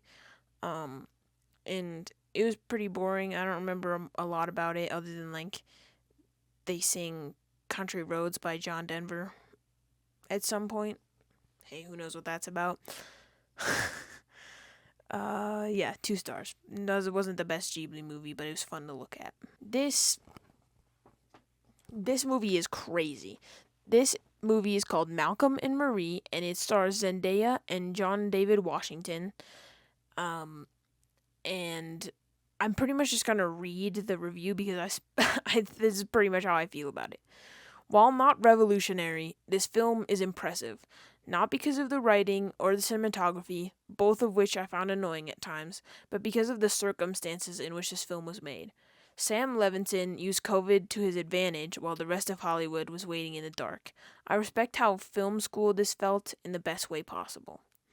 This movie is about Malcolm, who is a film director and just made a movie that won some sort of award, and in his speech he forgot to thank Marie, and they spend then 2.5 hours. This movie is pretty much fighting the whole time, and it's shot in all black and white, but it's literally just the two of them. The two of them are there's like one guy who drops them off as the taxi driver in the beginning, but this is the only two people in this movie are Zendaya and John David Washington. And it's crazy. I don't know. I think you should watch it at least once. I would not watch it again, but I enjoyed the experience of watching it the first time. The next movie I watched in August was The Roses. This is just a really fun movie. It's Benedict Cumberbatch and Olivia Colman. They are like fighting. They are married and they are fighting over their kids. And they have this like beautiful house that Benedict is an architect and he designed, and it's awesome. But they're pretty much fighting over it because they want to get divorced. And I don't know. This is an awesome movie, an awesome cast. Benedict Cumberbatch, Olivia Colman, Allison Janney, Kate McKinnon, Andy Samberg. I don't know. This is just, yeah, a fun movie, a good movie for movie's sake. I hope their kids go D1. Because their kids in the movie are like obsessed with athletics, and they go to like a special boarding school where their main focus is athletics. I don't know. I liked it. And in the movie, Olivia Colman is a chef, and her restaurant is called You've Got Crabs, and that's awesome. Anyway, the next movie I saw was Jaws, and this was a 4.5 star movie. I had never seen Jaws before, and I saw it in IMAX, or like the cheap IMAX, not like I went and saw it in an IMAX theater, but it was really, really fun and cool to watch it on a big screen for the first time that I'd seen it ever. So I said I love when the music feels like part of the movie. There are movies with good soundtracks, and then there's Jaws. I think this movie really knew what it was doing with the sound design. Steven Spielberg is really good at that, incorporating how he feels about the scene into incorporating how you will feel about the scene. And I think that's really, really cool. This was a movie. I was reading a book called The Murder Machine at the time, which is about an AI house that murders the person who owns it. And my cousin and I were on FaceTime, and she was like, "You should watch this movie," called Smart House, and it's a Disney original movie, and it's crazy. It's like this AI like falls in love with the dad of this family, but gets angry when the dad starts like dating other people, and so it's just like it's really stupid. Obviously, I gave it a 1 star, and I said I hate when my cousins tell me to watch a movie, because it was just that. It was pretty bad. The next movie I watched is God's Own Country. This is Josh O'Connor's pretty much breakout role, his debut movie, and it's a really, really good movie. Yeah, it's about Josh O'Connor plays a guy called Johnny who lives in Yorkshire and works on a farm, or works on his family's farm, and one, I think it's winter. It's like either like spring or winter when they hire this farmhand from Hungary? Romania. They hire this farmhand from Romania, and his name is Georges. And they end up falling for each other, and it's awesome. I said it's Call Me By Your Name, except it's NC-17, involves way more birth, and he gets the guy in the end. And it's a very similar story to Call Me By Your Name, but it's where Call Me By Your Name is light, airy, effervescent. This is darker, grittier, and much more real. I really enjoyed this movie because it, like I said, it is that darker, more real story, and I don't know, Josh O'Connor, he's turning into one of my favorite actors. I don't know, I really like him. September. The next movie I watched is 1 and 2. This is a movie where Kiernan Shipka and Timothée Chalamet play twins who can teleport. But they can only teleport where they can see. So like they have to be looking at something to be able to teleport there. And I don't know, it's pretty awesome. A lot of people, when I was, because I'm trying to watch every Timothée Chalamet movie, and so I read the reviews for this. I don't usually, but a lot of people were like, it's so boring, like, I don't understand this movie, it's like, it's bad. It's like, I didn't really understand that because there are very specific storytelling elements that are very similar to, like, the Abraham's Boys movie, very similar to 28 Years Later, like, just like a lot of very cool storytelling elements that build the world. I said, I don't understand the hate. This movie had me sat and emotionally invested. I think y'all just need to work on your attention spans. And yeah, I would recommend this It's a really good movie. I liked it, at least. The next movie I watched was also a Timothée Chalamet movie. This was a short film he was in with Ife Nwadwe, where they play sign spinners. And probably you won't watch this movie, so I'll just tell you what happens. I think I watched this movie on Facebook, like like a Facebook, like someone posted it, and that was how I watched it. But they play these sign spinners that like constantly get like bullied, constantly get like shit on because they're sign spinners. And so one day they go and buy a gun off this lady who is like a single mom living out of her car, and they like accidentally, I think they kill her, but I don't know exactly. I don't remember a lot, but it was crazy to see like Timothée Chalamet is one of the biggest actors in the world right now with like Marty Supreme and A Complete Unknown. He's the youngest person to be nominated, or one of the youngest nominees for male actor. And Ife Nwadwe is on Game Changer, and it sounds like so crazy, which like that was my review, is the total opposite ways the two of their careers went after this. And I think it's a good movie, but I think it's also crazy in the grand scheme of things. The next movie I watched was in September. Well, we've probably been in September for a minute now, but I just noticed. Is Salmon Fishing in the Yemen. This is a movie I got recommended because when Ryan Gosling and Emily Blunt did The Fall Guy together, they were each asked what's their favorite movie of each other's filmography, and Ryan Gosling said Salmon Fishing in the Yemen. So I was like, and it turns out he was being a shit because this movie is really, really bad. It's a rom-com question mark with Emily Blunt and Ewan McGregor in it. And Ewan McGregor is like this fish scientist that gets hired by this sheik or something, whatever I don't know where the Yemen is. It's like probably like Saudi Arabia or something. Whatever this oil giant or whatever. He hires Ewan McGregor to put salmon in the Yemen because he likes to salmon fish. And so Emily Blunt gets roped in because she is acting on behalf of the rich guy. And I don't know, they end up falling in love, and it's really weird, and it's a really bad movie. I said, came for the silly name, stayed for Ewan McGregor's silly accent. The next movie I watched was Unknown Catfish, Unknown Number, the high school catfish. This movie was crazy. It's this documentary about this girl who gets like really intensely bullied online, and like it's like really weird and sexual about her and her boyfriend at the time.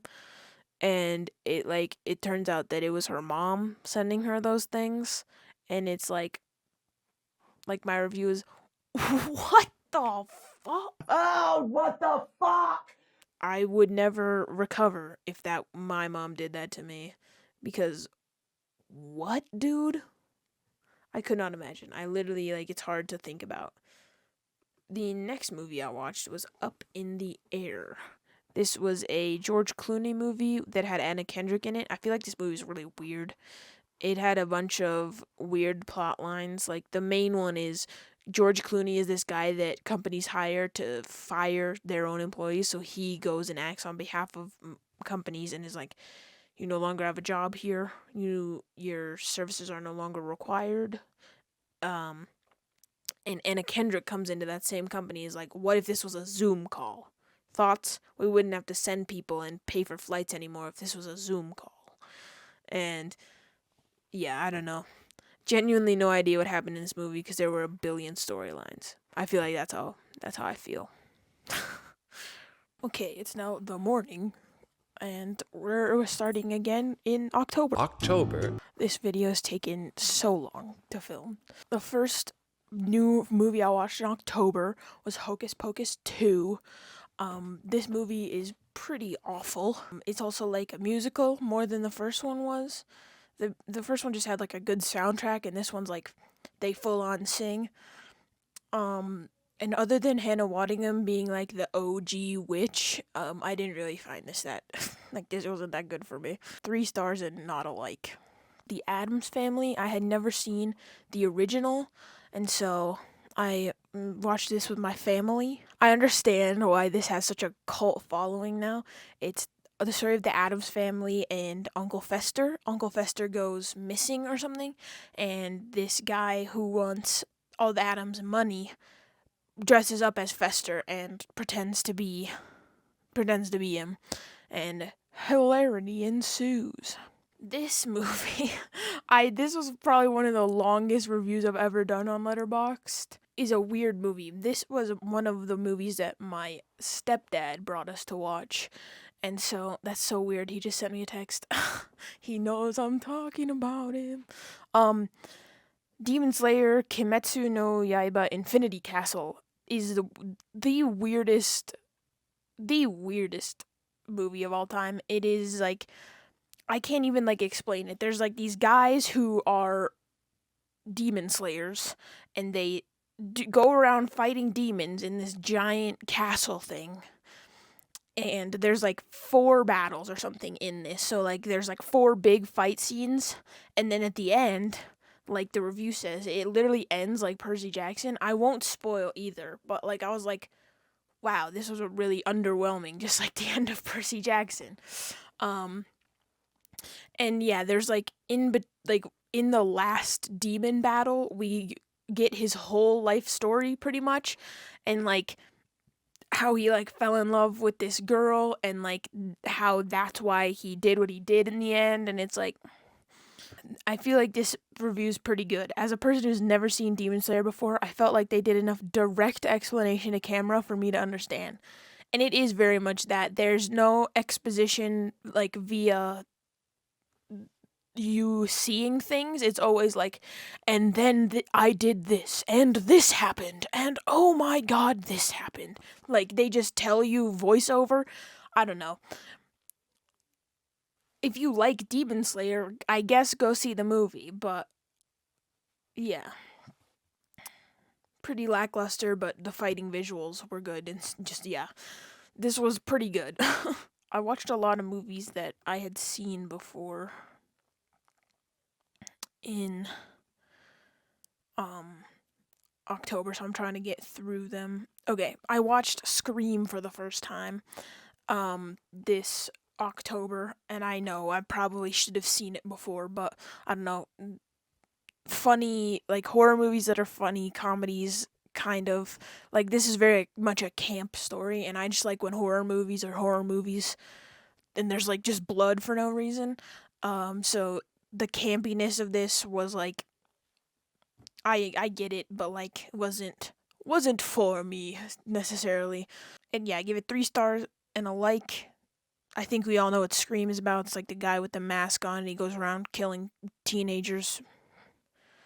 The Woman in Cabin 10 I watched next. This movie was bad. This was Keira Knightley's return to the big screen, Netflix. And it was supposed to be like her big comeback, big, beautiful mystery movie with Guy Pearce playing a villain yet again. And it was just so weird and confusing, and they edited it, like, the color is like Twilight. So the whole time it's just blue. And I understand why they did that. I understand that it's supposed to be like, ooh, spooky, we're on a boat. And it's dark and gloomy and blue because it's the sea. But it was bad. Like, they could have color graded it normal and had a better story. I mean, I guess the story was alright. It wasn't really like, oh, that's what's happening. It was just like, oh, that's what that is. So it was like very in the middle. Like, Keira Knightley plays a woman who's a journalist, and one night she sees someone go overboard on the boat, and and she's like, sound the alarm, someone's gone overboard, and everybody's like, you liar, no one went overboard, everything's fine. It's one of those. And yeah, Hannah Waddingham was in this, pretty much why I watched it. yeah, and Guy Pearce plays a villain like he did in The Brutalist, and it's weird, and they're all Norwegian or something. At least Hannah Waddingham is. She has this like weird Norwegian thing going on. Yeah, I think my review sums it up. Didn't really grip you the way a mystery should. That's true. Yeah, Hannah Waddingham was great in this. She wears like a big pink coat the whole time. It's awesome. 2 stars. I also watched the Nightmare on Elm Street for the first time, and I saw something that said Vecna is just Freddy Krueger, and that's his name, right? Whichever one this guy is, and I was like, oh damn, they're really correct. Yeah, I feel like this is pretty good. If Inception, Home Alone, and Edward Scissorhands had a horror baby, and young Johnny Depp in a crop shirt, that's true. Young Johnny Depp wears a crop top in this. Hey, I'm sad. Hey, I'm down. I watched Lady Bird. This is a Saoirse Ronan, Timothée Chalamet thing that I don't know. I couldn't really remember what happened in this other than she like discovered her sexuality maybe, and like she went to college at the end or something. This is the story of Lady Bird. Saoirse Ronan plays a girl called Lady Bird. And she like acts. She joins like the theater troupe in her all girls school, but the theater troupe is also partnered with the boys school.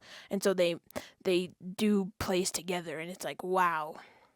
And all this stuff, and then she meets this guy called Kyle, who's played by Timothée Chalamet, and he's just like the worst guy ever. Like there's a lot of memes going around on the internet today that's like performative male matcha reading guys, and it's like that is Kyle Schiebel or whatever his name is.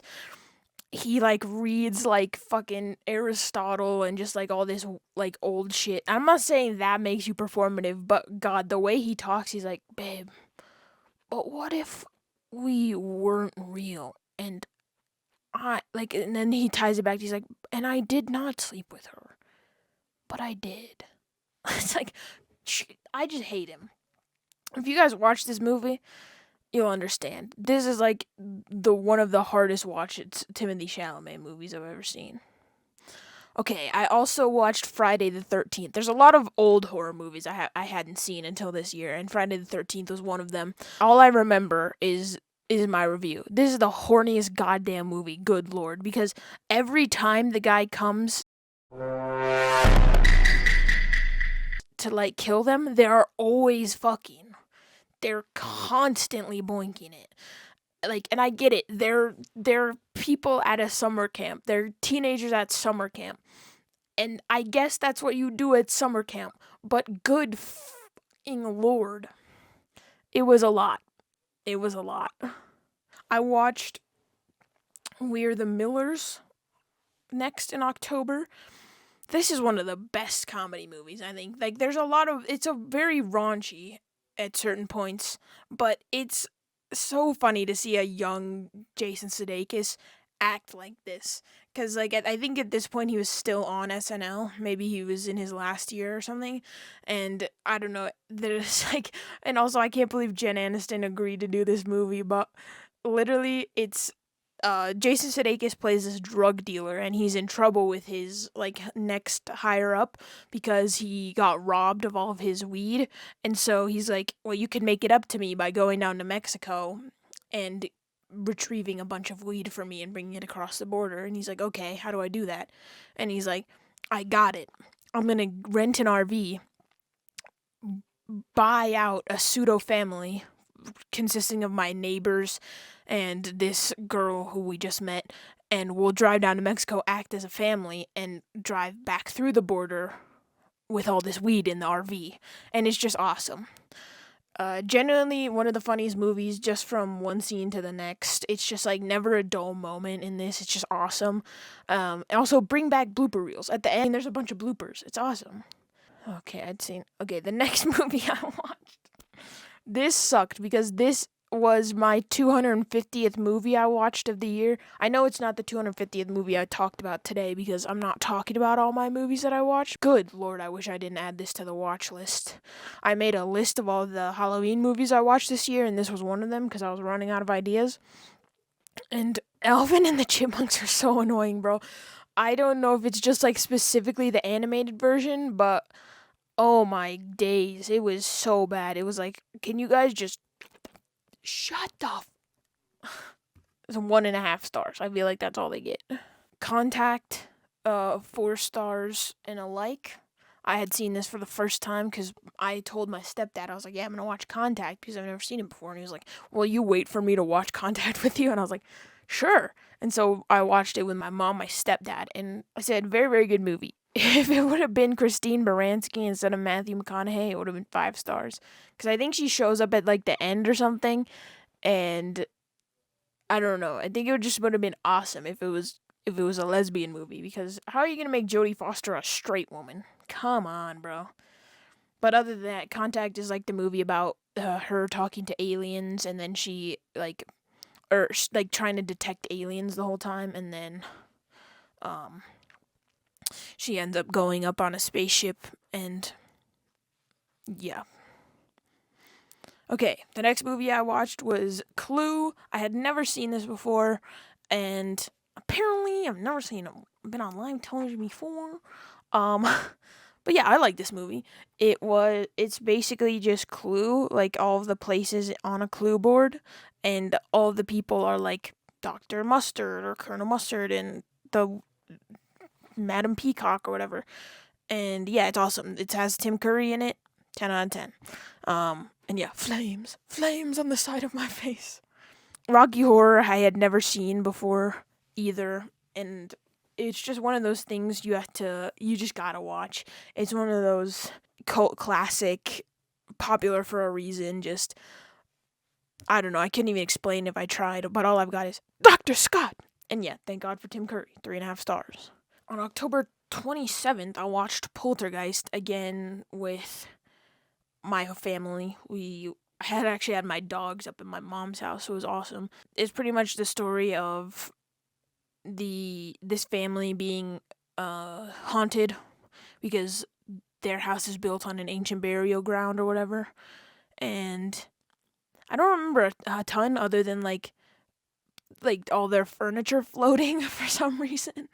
But when I did think when that little clairvoyant lady showed up, she's like this little like Italian woman with giant glasses, and I was like, who is this diva? October 29th, I watched It. It's the story of the kid goes missing, and his brother and his brother's friends try and go find him in the sewers. And this is Bill Skarsgård again. He plays It, the clown. This is a good movie. I'm not one for clowns. Like, this didn't make me scared of clowns. I just, like, if I saw Pennywise, I'd be like, oh, that's just that clown. But I don't know. Like, it wasn't too scary. The part that got me the most was when she is in the bathroom and, like, the bathroom starts bleeding, but nobody can see it except for her and the kids. And it's like, so what's the significance of that, baby? What the hell? But yeah, I gave it 3 stars. Okay, the last movie I watched in October was Us. This movie, I might make a video on, honestly, because this is one of those movies that makes you think, and that's my favorite kind of movie. I want a movie to capture me and then make me think about it when I leave the theater or when I finish streaming it. I want to be like, and this did that, you know what I mean? It was a great movie. It is, how do I explain this? The U.S. government tried to make clones of people. I don't remember why they were making clones of people, but this, one day, these clones show up of these people, of this family, and they try to kill them.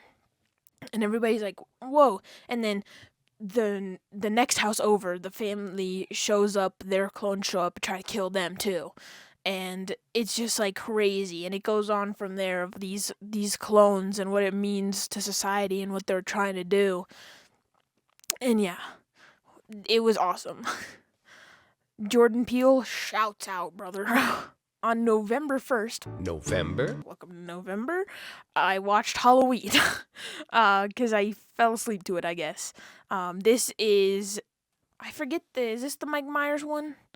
Yeah. Where he tries to kill Jamie Lee Curtis and a bunch of other, 6, 7. babysitters. I was trying to think of the word. Yeah. Again, this is a really horny one. But yeah, I had to finish it. So I finished it on November 1st.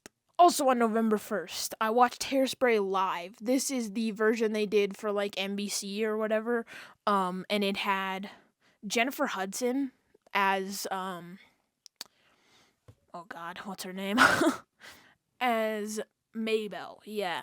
And it's awesome. This is so good. And it has Dove Cameron in it and Ariana Grande. This is just like a crazy thing they did for funsies, and I had a really fun time watching it. 4 stars. Okay, on November 2nd, I watched the original Stepford Wives. I watched the one with Nicole Kidman earlier in the year, and my dad was like, "Have you seen the original?" I was like, "I thought I did. It's 2004 one." He was like, No. So they made one in 1975, the original Stepford Wives, and this, yeah, I think this sums it up just bad. It's the same story. These people move to Stepford, and weird stuff starts happening with their wives. Like, they just become complacent homemakers who like to clean, and like, I forget how this ends, but I don't know. It doesn't end as good as the 2004 one, but I do love the evolution of the Stepford Wives tale, because this was bad, and so someone in 2004 was like, what if we tweaked it and put it, and it was Nicole Kidman and Matthew, what's his name? The kid from Ferris Bueller. And that was good, and they showed some cool stuff, and then they were like, and then Olivia Wilde was like, what if we made it a drama film? And we got Don't Worry Darling. Like, I love the evolution of this story. I hate the start of it, obviously, but you can't have something to, like, build upon. You can't make it better if it started out great. You know what I mean? That was bars, kind of. You can't make it better if it started out great. Holy shit, dude. Okay, this movie is bad. This movie is called Locked, and it stars Bill Skarsgård and Anthony Hopkins. This movie is bad. It's Bill Skarsgård plays like this doofy dad who doesn't have his life together, and so he tries to steal this car, but instead this freaky weirdo who is Anthony Hopkins locks him inside the car with like, and he's like, I'm gonna show criminals like you and like vigilante justices, but except he's rich and a freak. I'm just gonna read the review. When you put 2 horror legends in a car together, you get this. While this was a cool concept, probably inspired by Saw or whatever, with mostly one location, which is the car that he's trapped in, it had a lot of potential, but ended up being boring for a large part of the movie. Eddie gets stuck inside the car, and the exposition leading up is interesting because you're learning who he is. But once he's in the car, nothing of note happens for 45 minutes. You get very little insight into the villain's motives besides a few sentences at the end, and overall just feels very underwhelming. So yeah, he pretty much gets locked in the car, starves, pees in a bottle, drinks his piss, like, gets electrocuted a lot, tries to drive the car, doesn't get very far, and then finally Anthony Hopkins shows up and they drive up to a mountain. He's like, I'm gonna kill you for the final time. And instead of, they don't reach the top of the mountain, Bill Skarsgård, like, jerry rigs it so the car turns off and they just go straight off the mountain. And eventually, I think the Anthony Hopkins guy dies and Bill Skarsgård gets back to his daughter, but it was like, nothing really happens in this movie, and it sucks because I think it was pretty long. Where is it? Yeah, 95 minutes. Like, it's not the worst thing of all time, but, like, it was pretty it felt really long. You know what I mean? One of those. On November 9th, is this the first time I watched this movie? Oh, okay. I don't think I talked about this in June. Okay. I watched this movie in June as well, but I didn't talk about it, I'm pretty sure. Well, you're going to get both of them. Beautiful Boy is the story of Nick Chef and his dad. Nick is very addicted to all of these substances, and his dad tries to help him a lot. And I said, this movie is very similar to adolescence for me. Not only does it display Nick's struggles, but how his addiction affects those close to him. And if you haven't seen Adolescence yet, it's a Netflix show. It has 4 episodes, and they're all shot in one take. And it shows the process of Jamie Miller, who killed one of his classmates, and it shows like the whole arc. And this is very similar to that for me because it shows Nick his descent into his addiction, but it's not from his point of view. It's very much from his dad, who is played by Steve Carell, and it just shows how all of them go through it together. And this is a beautiful movie. It's I think this is one of Timothy Chalamet's best performances, to be fair. On November 24th, I watched A Simple Favor. This movie is so fun, and I kind of wish they didn't do a second one because the second one is so much worse. This is like a murder, or not, yeah, it is a murder mystery because Blake Lively dies, and then she doesn't die, and then she's back, and then, yeah, like Knives Out, but for the girlies. I fucking love this. The cast is so fun because they were unknown in this movie, save for the leads, and now I've seen them all in other things. Because, yeah, I think, we all know Anna Kendrick and Blake Lively, but, like, Henry Golding, Linda Cardellini, well, I guess she was already famous, but there were just, like, a bunch of people that I recognized. I was like, I know these guys. But yeah, it's a good mystery movie. Would not recommend the sequel, which is called Another Simple Favor. And yeah, they did a whole lot of weird Game of Thrones incest in this. Like, for some reason, like, it's literal twincest. Or triplicest, I don't know. It's cool because they were in Italy. Like, okay, White Lotus. But other than that, it was really weird. Oh my god, I didn't even read that. Not loving the amount of incest in these movies, but I love a good twist. Hopefully this is like White Lotus and the next one is set in Thailand. I'm so locked in, guys. You don't even know. On November 28th, I watched Failure to Launch. This is a classic rom-com with the likes of Sarah Jessica Parker and Matthew McConaughey. And this is a fun one because it's like there's an actual substance to this plot. I don't love that they fall in love in the end, but like I understand. And it's pretty much the title. Matthew McConaughey's character still lives with his parents and he's like 35 or something. And Sarah Jessica Parker's character is hired to get him out of the house. And so she dates him and like helps him move towards like his own apartment, and that's pretty much her business model, her plan. And of course he finds out that she was hired by his parents, and he freaks out, and she's like, "No, I swear it's different with you." It's one of those, and yeah, it's a fun rom-com. I don't think I'll watch it again, but it was fun. And yeah, why did they name her Paula? Because it's such a no hate to the Paulas out there, but good lord. December. Welcome to December.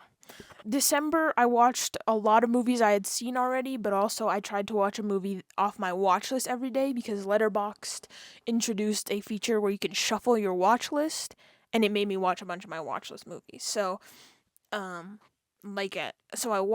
got Titanic first, which I had never seen before, and yeah, it's amazing. A little long, because James Cameron's gonna be James Cameron, but it's a great story. I said, the new shuffle feature brought me here, and I will never forgive it.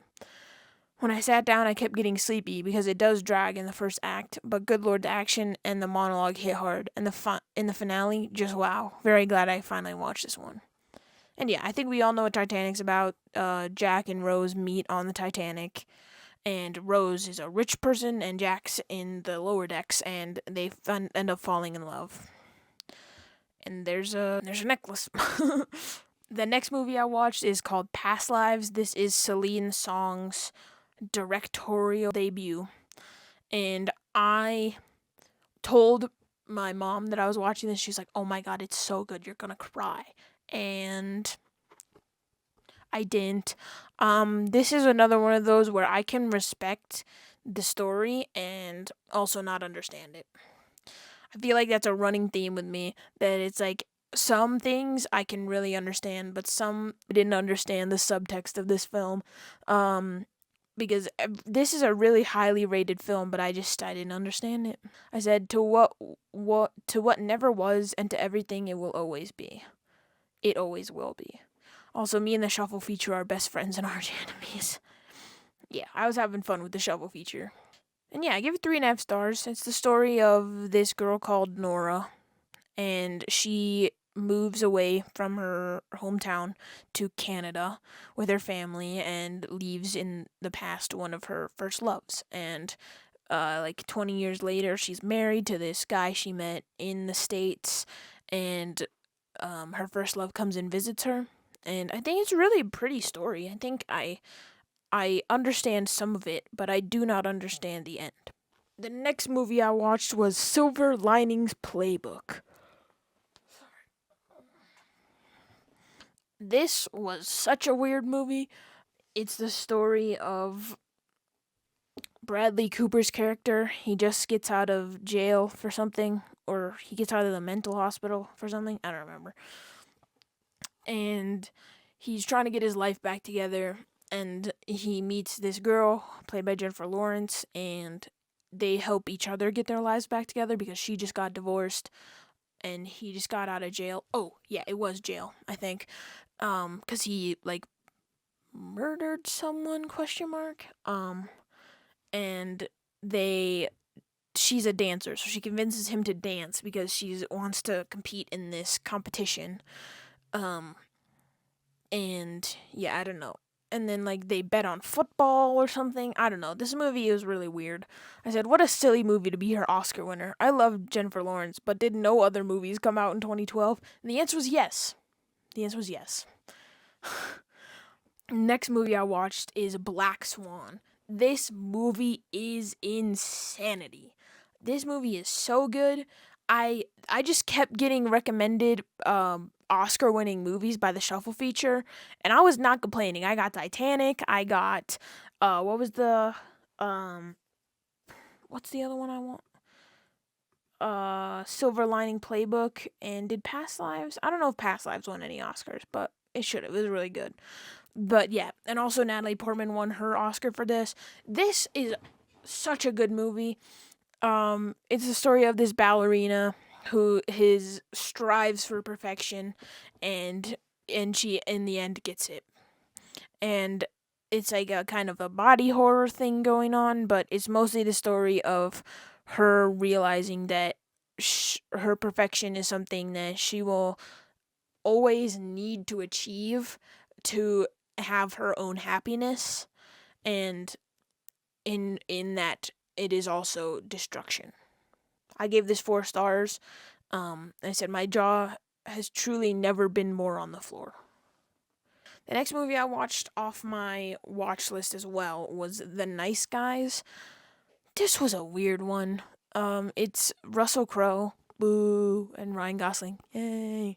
And they play like these Ryan Reynolds is a PI. He's a private investigator, and Russell Crowe just like beats up guys who are pedos.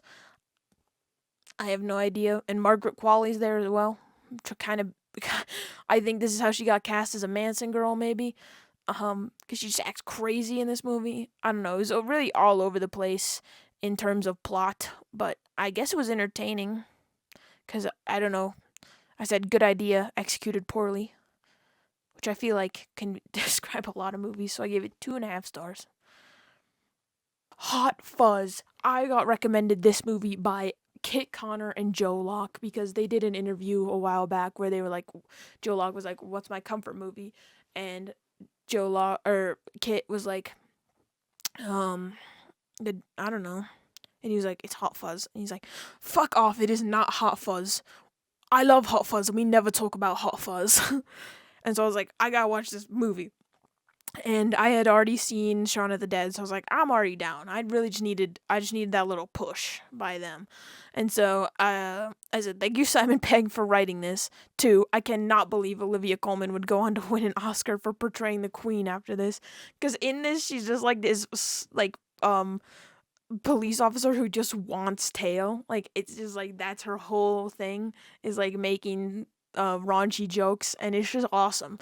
I love British humor. It's really funny. It's about Simon Pegg plays this cop who's like a perfectionist and gets kicked out of he gets a promotion because he's making all of the guys look bad. And so they're like, you need to go because you keep outdoing us all the time. And then he goes and moves to this new town where a bunch of like crazy murders start happening. And it's just like, it goes from there and it's crazy. This movie I got recommended while I was on stream one day, because I was like, guys, give me some movie recommendations. And one of my followers said we should watch Bulworth, and I was like, okay. And it wasn't for me. I feel like Warren Beatty just does shit for shits and giggles, and I think this was one of them, because this is the weirdest movie of all time. It's about this senator, his name is Bulworth, and he returns to California to talk to his constituents, but he is like, but before he goes back to California, he hires a hitman and buys life insurance for himself so that his daughter can get all the money. And so the whole time he's like running from this hitman that he hired. And I don't know, he like raps a lot in it. I don't know. This movie was weird as hell. 2 stars, shit was goofy as hell. I stand by that. The next movie I watched in December is RoboCop. This was another one where I was like, I'm gonna watch RoboCop, and my stepdad was like, can I watch RoboCop with you? And I was like, what the fuck, yes. But this movie's awesome. It's a 1987 movie, so you already know it's gonna be awesome. But truly, nothing could have prepared me for it's very predictable. It's a very predictable movie. It's from the 80s, so, but it was fun. I enjoyed it. And I said, me at the end of the movie, that was great. Why'd they remake that? It was awesome. Next movie I watched in December was Walk the Line. This is the Johnny Cash biopic by James Mangold, starring Joaquin Phoenix and Reese Witherspoon. I really enjoy this movie because it kind of birthed a complete unknown, right? Like, Johnny Cash sings Bob Dylan songs in this, and they pretty much did the same duets. Like, they sing It Ain't Me, Babe in this with Johnny Cash and June, and then they do that in A Complete Unknown as well with Bob and Joan. And so I was like, yeah, I enjoy this movie because it kind of allowed James Mangold to go on and make one of my favorite movies of all time, but I did not enjoy this movie as a love story. She should have fallen in love with him, maybe. I don't think that was like the best thing ever, because he was fucking on drugs and pills and booze, and she was like, fine, I'll marry you. I was like, what the And yeah, I said, watching this after A Complete Unknown is so funny, because James Mangold really just said copy paste, and that's pretty true. I don't know. I think obviously they're going to be similar movies because he directed them both, but I didn't think they were going to be so similar. On December 12th, I watched Brokeback Mountain. Hey! This movie is awful. In, like, a good way. It's truly one of the best love stories, and I understand where the jokes come from now. It's like, can gay people be happy at the end of the movie? Because they really and truly aren't at the end of this, but that's part of the art, I think. Yeah, it's about 2 guys who work as farmhands or sheep wranglers one summer, and they fall in love, and throughout, it's just like after that is throughout their whole lives they keep going back there and being together, and one of them ends up passing away, and it's awful. But it's a really, really good movie. This was one of my 5 stars of the year, so. And I said, yep, this broke me. No pun intended. The next movie I watched was The Holdovers, and this is a movie about Paul Giamatti's character, and he works at a boarding school, and he has to be the one to watch the kids who aren't going home for Christmas at the boarding school, and he ends up befriending, kind of like being a mentor to one of them, and they go on this like whole escapade, and Divine Joy Randolph plays the chef or like the cook at the school, and she has an amazing storyline as well. I think this movie is really well done, and I understand why she won the Oscar. It was a really committed performance that is just, it's devastating. I think I agree with my review. Her performance is, I don't know how to explain it. I give it 3.5 stars, and I think that's pretty good. American Psycho, I really like the aspects of the filmmaking in this one. I liked his cold delivery of monologues. I liked the routines that they showed off in the beginning, but like after that, it really didn't make any sense to me. And I looked it up after, and I was like, what does this mean? And it was like, it's supposed to be a commentary on like consumerism in the 80s or something. I was like, what the hell? And I said, I don't get it, but I also get it. So like, there were some parts where I was just like, what the and other parts I was like, hey, yeah, that's fair. I give it 3 stars, so I feel like that was alright. We're in the home stretch now, folks. Okay. This I'm gonna get reamed for, I fear. I did not like Wake Up Dead Man. And I say that as a Catholic. Okay, that's maybe why I didn't like it, but that's not the reason I didn't like it.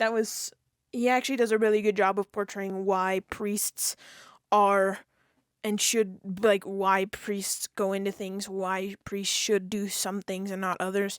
But I just feel like the plot was not there with this one. In the first one, there's a whole, like, the first Knives Out, there's a whole murder mystery. You got a really good cast. Yeah, it was just like there was a whole lot of suspense the whole time. It really kept you going. You were like amped the whole time.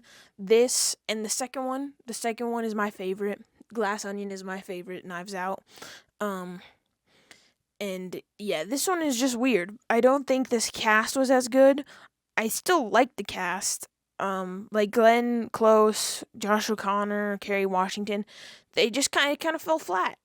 As a whole, I'm just gonna read the review. Definitely the worst movie out of the trilogy. I don't know, it fell flat.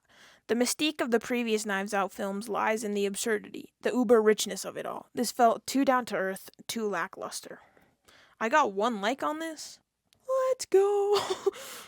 The next movie I watched was Hot Frosty. Hot Frosty is awesome. I've been recommending this to people left and goddamn right. This movie is so funny, dude. Like, it's so absurd. It's basically a Hallmark movie. There's this small town where they have this snow sculpture contest. And one day, one of the people carved this hot guy out of snow. And the girl gets a scarf from one of her friends in the town and puts it on him and is like, this is for you. You look a little cold. And the next morning he's alive and he's a freaking snowman, but he's a hot snowman. And it's awesome. I love this movie, and I said one of those where it's so bad it's good. And I give it 3 stars on the like. I would probably rate it a little higher if I'm being honest, but I don't know. It's just one of those. It's awesome. Last day, 2025. I'm going to stop on Christmas because the next year I can pick up on Christmas. You know what I mean? So, on Christmas every year for this year and the last year, this is my 2nd annual Christmas viewing. I go to the movies and watch 3 movies. And I don't know. It's one of those things I like to do. So this year I saw Avatar Fire and Ash first.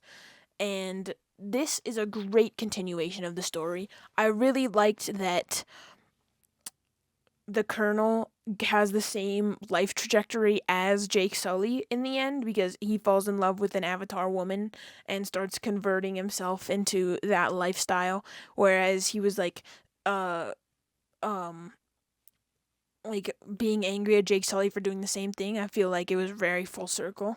I felt like it was funny that the new tribe we're introduced to is basically just the Manson family.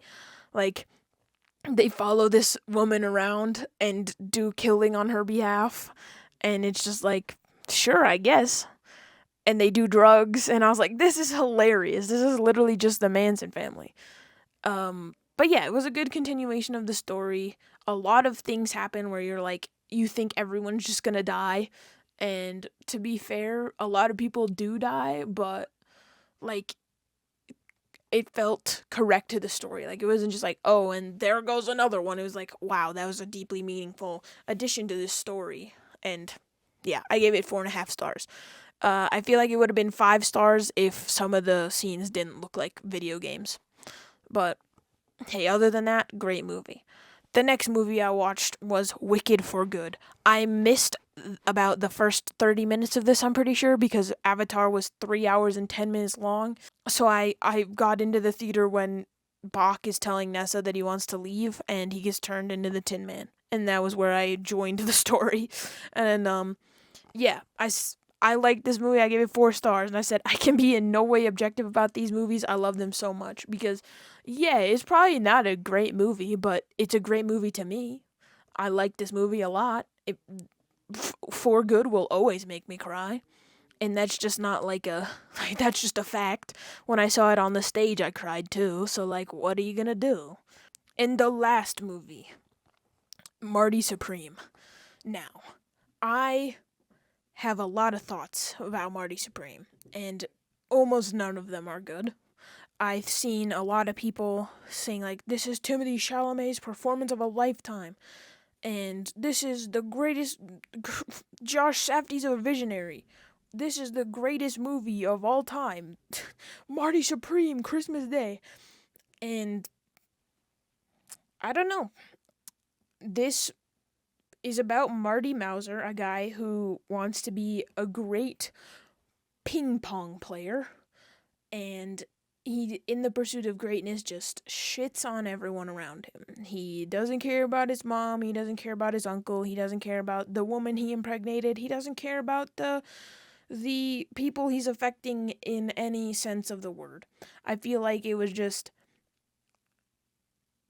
this was a passion project for Timothée Chalamet and Timothée Chalamet alone. And yeah, everyone was like, this is Timothée Chalamet's performance of a lifetime. I was like, I can name like 3 other movies where he put on a better performance than this. Number 1, Call Me By Your Name. Number 2, Beautiful Boy. Number 3, A Complete Unknown. I don't think he's gonna win the Best Actor, to be fair. I don't think that's gonna happen. And the marketing campaign they've been doing was almost more entertaining than the goddamn movie. Like, that Zoom meeting, that was so much funnier than like 90% of the movie. And also, none of this movie, like, there's like 3 or 4 scenes where they talk about the ping pong balls, and the ping pong balls have been the only fucking marketing they've been doing. Whereas the actual movie takes 800 detours around, like, here's where he's fucking his boss's wife. He's going to get a dog that he lost. He's making a bunch of money because he has to go to Tokyo. He's like, I couldn't even fucking tell you. Like, it's so confusing. And this is the second movie where it ends to him crying at the camera. So if you guys liked the end of Call Me By Your Name, you're gonna like the end of this movie too, I guess. I'm gonna read the review because I redid this review like 4 times, and I ended up giving it 2.5 stars. I said, best actor, my ass. Heard on my way out of the theater. There was never a dull moment. And while true, this movie didn't make any goddamn sense after he left the UK. Like, so many plot lines going in a million different directions. The marketing for this shit was so weird, half the stuff they marketed is a second thought to the actual plot of the movie. I don't know, Timmy Tim. I think you are better in a complete unknown than this weird shit. And it's true. And did I see Marty Supreme Christmas Day? Yeah. Am I proud of that fact? Absolutely not. I didn't like it. I also commented on Instagram or something, and I was like, unfortunately they got my $15, and someone commented back, let me see, cuz it's still on there. They said, I said, I hate to say they got my $15, and someone said, why hate to say it? It was worth every penny. Best movie I saw this year. And I was like, did you watch no other movies this year? I saw 2 better movies that day than Marty Supreme. Like, I don't know. It wasn't for me. But happy birthday to Timothy Chalamet. I'm filming this on his birthday. Yeah. So tell me in the comments if you made it this far. What is your favorite movie of the year? What did you see this year that was just revolutionary for you? Thank you guys so much for watching this. This is like one of the longest videos I've ever made. I'll see you at the next one. Toodles.